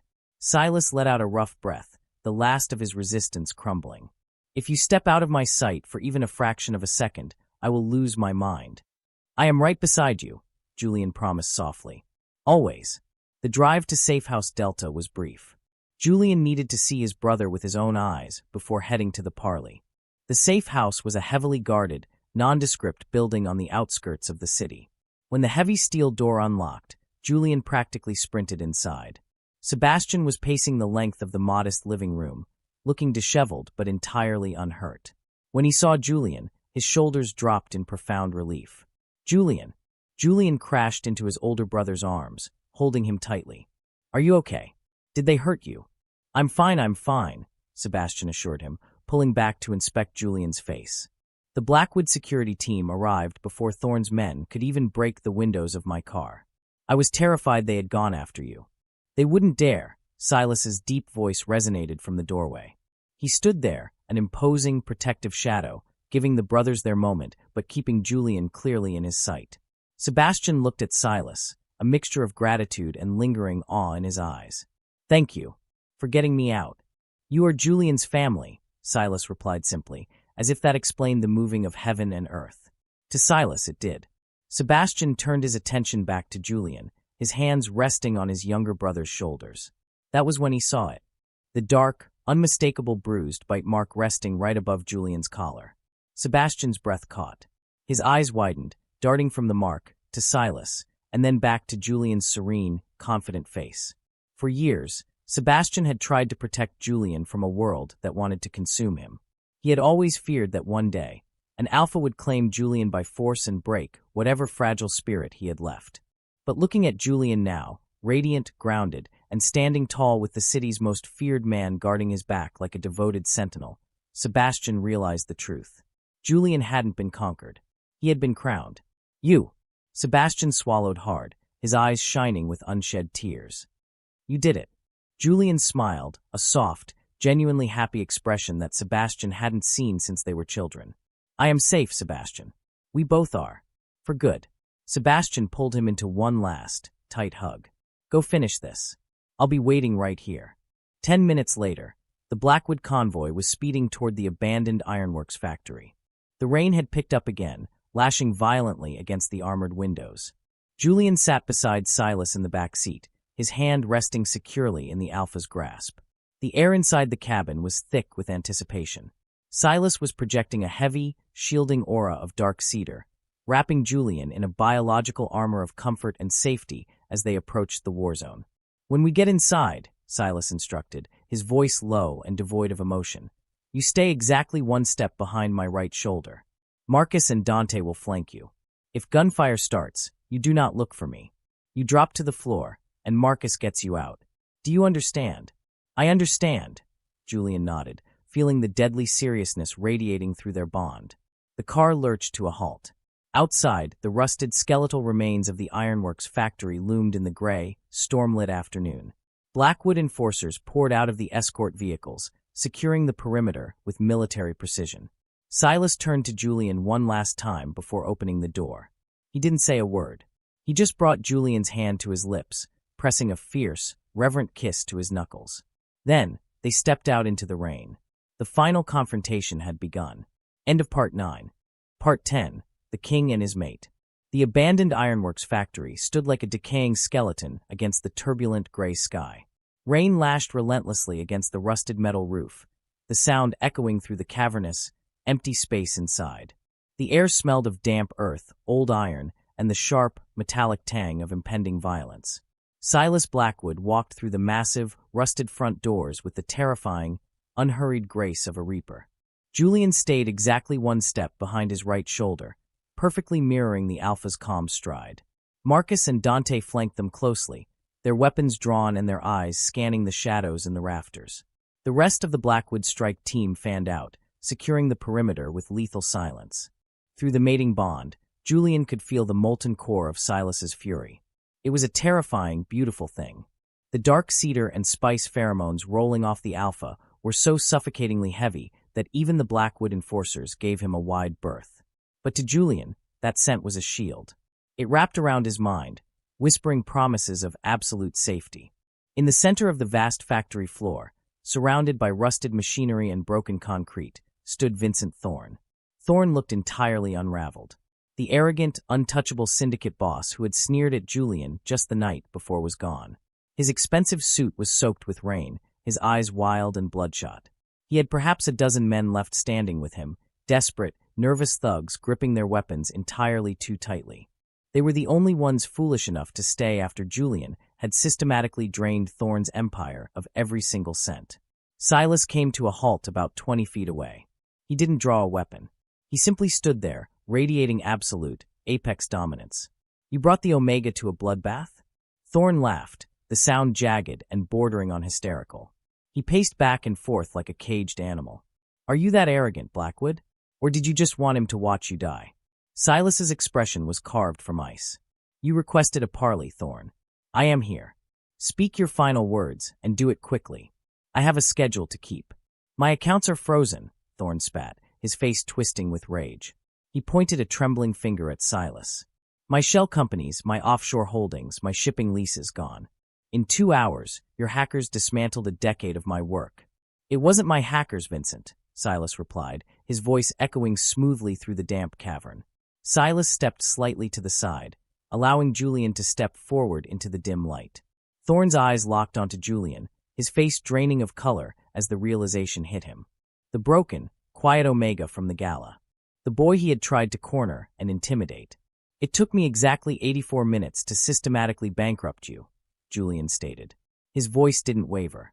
He stood tall, his chin held high, the permanent bite mark on his throat visible for every man in the room to see.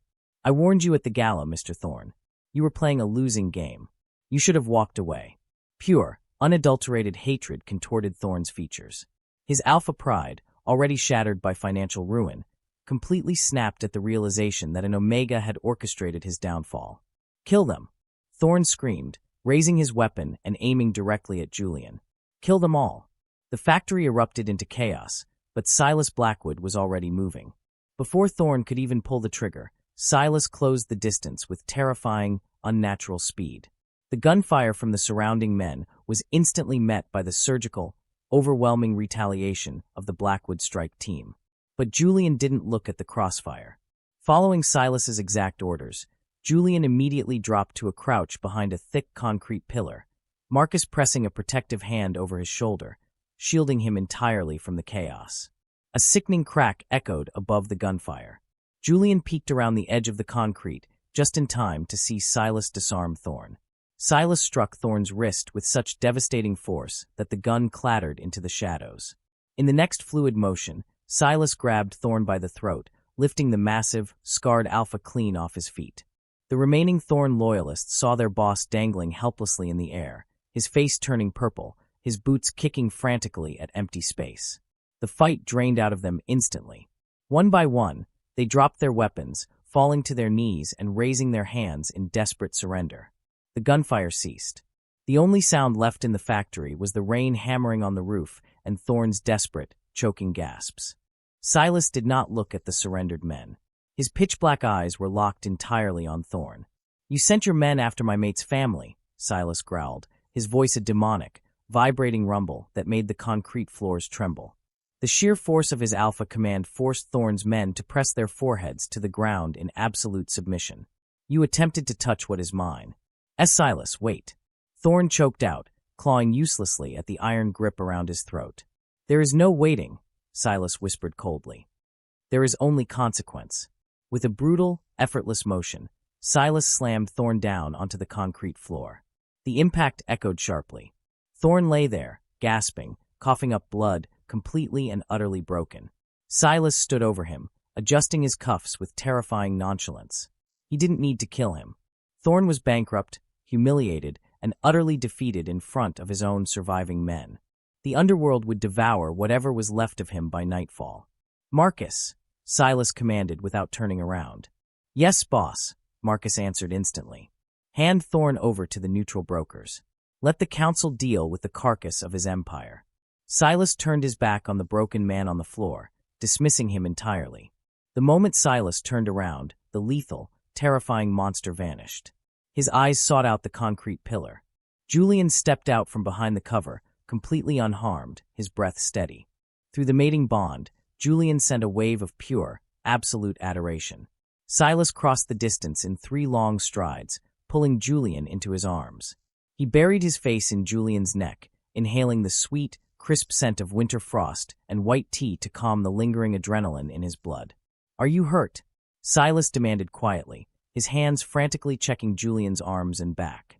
"Not a single scratch," Julian promised, wrapping his arms around Silas's waist and holding him tight. "You protected me. You always do." Silas pulled back just enough to look into Julian's eyes. He gently brushed a stray lock of hair from Julian's forehead. "Let's go home, Julian. It's finally over." A week later, the city had settled into a new, undeniable reality.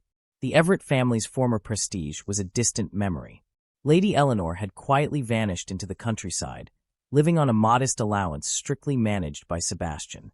Sebastian himself had completely restructured the Everett legacy, transforming it from a toxic, manipulative social machine into a legitimate, thriving philanthropic enterprise. He was free, and he was happy. But the biggest shift in the city was the absolute, uncontested reign of the Blackwood Syndicate. Julian stood on the grand balcony of the penthouse, leaning his forearms against the cool glass railing. The night sky was clear, the stars fighting a losing battle against the brilliant, sprawling neon lights of the metropolis below. He was wearing one of Silas's oversized dress shirts, the sleeves rolled up, the collar slipping off his shoulder to proudly display the permanent, healed mark resting over his scent gland. He felt a deep, profound sense of peace. He was no longer a mistake. He was no longer a shadow hiding behind floral arrangements, heavily medicated and waiting for permission to breathe. He was Julian Blackwood, the brilliant, lethal, and adored mate of the city's king. The glass doors slid open softly behind him. Julian didn't need to turn around. He felt the warm, intoxicating wave of dark cedar and spice wrap around him before Silas even touched him. Strong arms encircled his waist from behind, pulling his back flush against a broad, solid chest. Silas rested his chin on top of Julian's head, looking out at the city they now ruled together. "You are working late tonight," Julian murmured playfully, leaning back into the embrace. "The council required restructuring after Thorn's sudden departure," Silas replied, pressing a soft kiss to Julian's hair. "They are remarkably more cooperative now that they understand exactly who manages my finances." Julian laughed softly, the sound ringing clear and bright into the night air. "I imagine they are. You know, half the city still thinks I manipulated you with my pheromones." Silas's arms tightened around him in a possessive, deeply loving hold. "Let them think whatever they want. They will never understand that the most dangerous thing about you was never your scent, Julian. It was your mind. And your heart." Julian turned in Silas's arms, looping his hands around the alpha's neck. He looked up into the dark, intense eyes that had once terrified him, but now only offered him absolute devotion. "I love you," Julian whispered, the words carrying the weight of a sacred vow. "You saw me when the rest of the world looked right through me." Silas leaned down, his forehead resting against Julian's. "I will always see you, Julian. For the rest of our lives, you will never have to hide in the dark again." Silas captured his lips in a deep, slow, and breathtakingly tender kiss. The mating bond hummed with golden warmth, a permanent, unbreakable tether between two souls who had fought through hell to find each other. High above the glittering city, the king held his mate, knowing that true power wasn't found in fear, wealth, or control. True power was found in the quiet, unyielding strength of the one person brave enough to stand entirely in the light beside you. End of story. Wow, just wow. We have finally reached the end of Julian and Silas's incredible journey, and honestly, I am still trying to catch my breath. What an absolute roller coaster of emotions. First of all, I just want to say a massive thank you to every single one of you who stayed with me through all 10 parts of this story. Experiencing this intense, beautiful world with you has been absolutely amazing. Before you go, let's take a moment to sit down, grab a warm drink, and really talk about what we just witnessed, because there is so much to unpack here.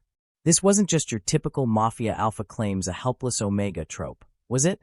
No, this was a story about survival, about taking back your power, and about finding the person who truly sees you when the rest of the world forces you to hide in the dark. Think about Julian's transformation. He started this story as someone who was heavily medicated, abused by his own mother, and apologizing for literally just existing in a room. He was a ghost in his own life. But the moment Silas Blackwood looked at him, really looked at him, everything shifted.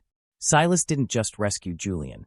He handed Julian the keys to his own cage and stood back while Julian unlocked it himself. And can we please talk about Silas for a second? We all love a dangerous, underworld mafia king, but Silas was the ultimate green flag alpha in a red flag world. He had the power to destroy the city, but when Julian was suffering from that unmedicated heat, Silas didn't take advantage of him. He gave him his jacket, stepped back, and offered him safety. He didn't want a submissive, silent partner to stand behind him. He wanted a brilliant, equal king to rule right beside him. That scene where Julian completely bankrupts Vincent Thorne using nothing but a keyboard and his intellect? Absolutely iconic. It proved that Omegas don't need physical strength to be the most terrifying person in the room. But now, I want to turn this over to you, because I really want to hear your thoughts. Let's have a conversation down in the comments. I have a few questions for you. First, what was your absolute favorite moment in this entire story? Was it the intense dance at the first gala, the moment Silas bought the Everett estate for Sebastian, or Julian verbally destroying Thorne at the Crimson Gala? Second, how satisfying was Lady Eleanor's downfall? Did you think Silas was too harsh, or did she get exactly what she deserved after 22 years of cruelty? And finally, do you want to see more stories with Omegas who are strategic masterminds like Julian? Tell me everything down below. I will be reading and replying to as many comments as I can.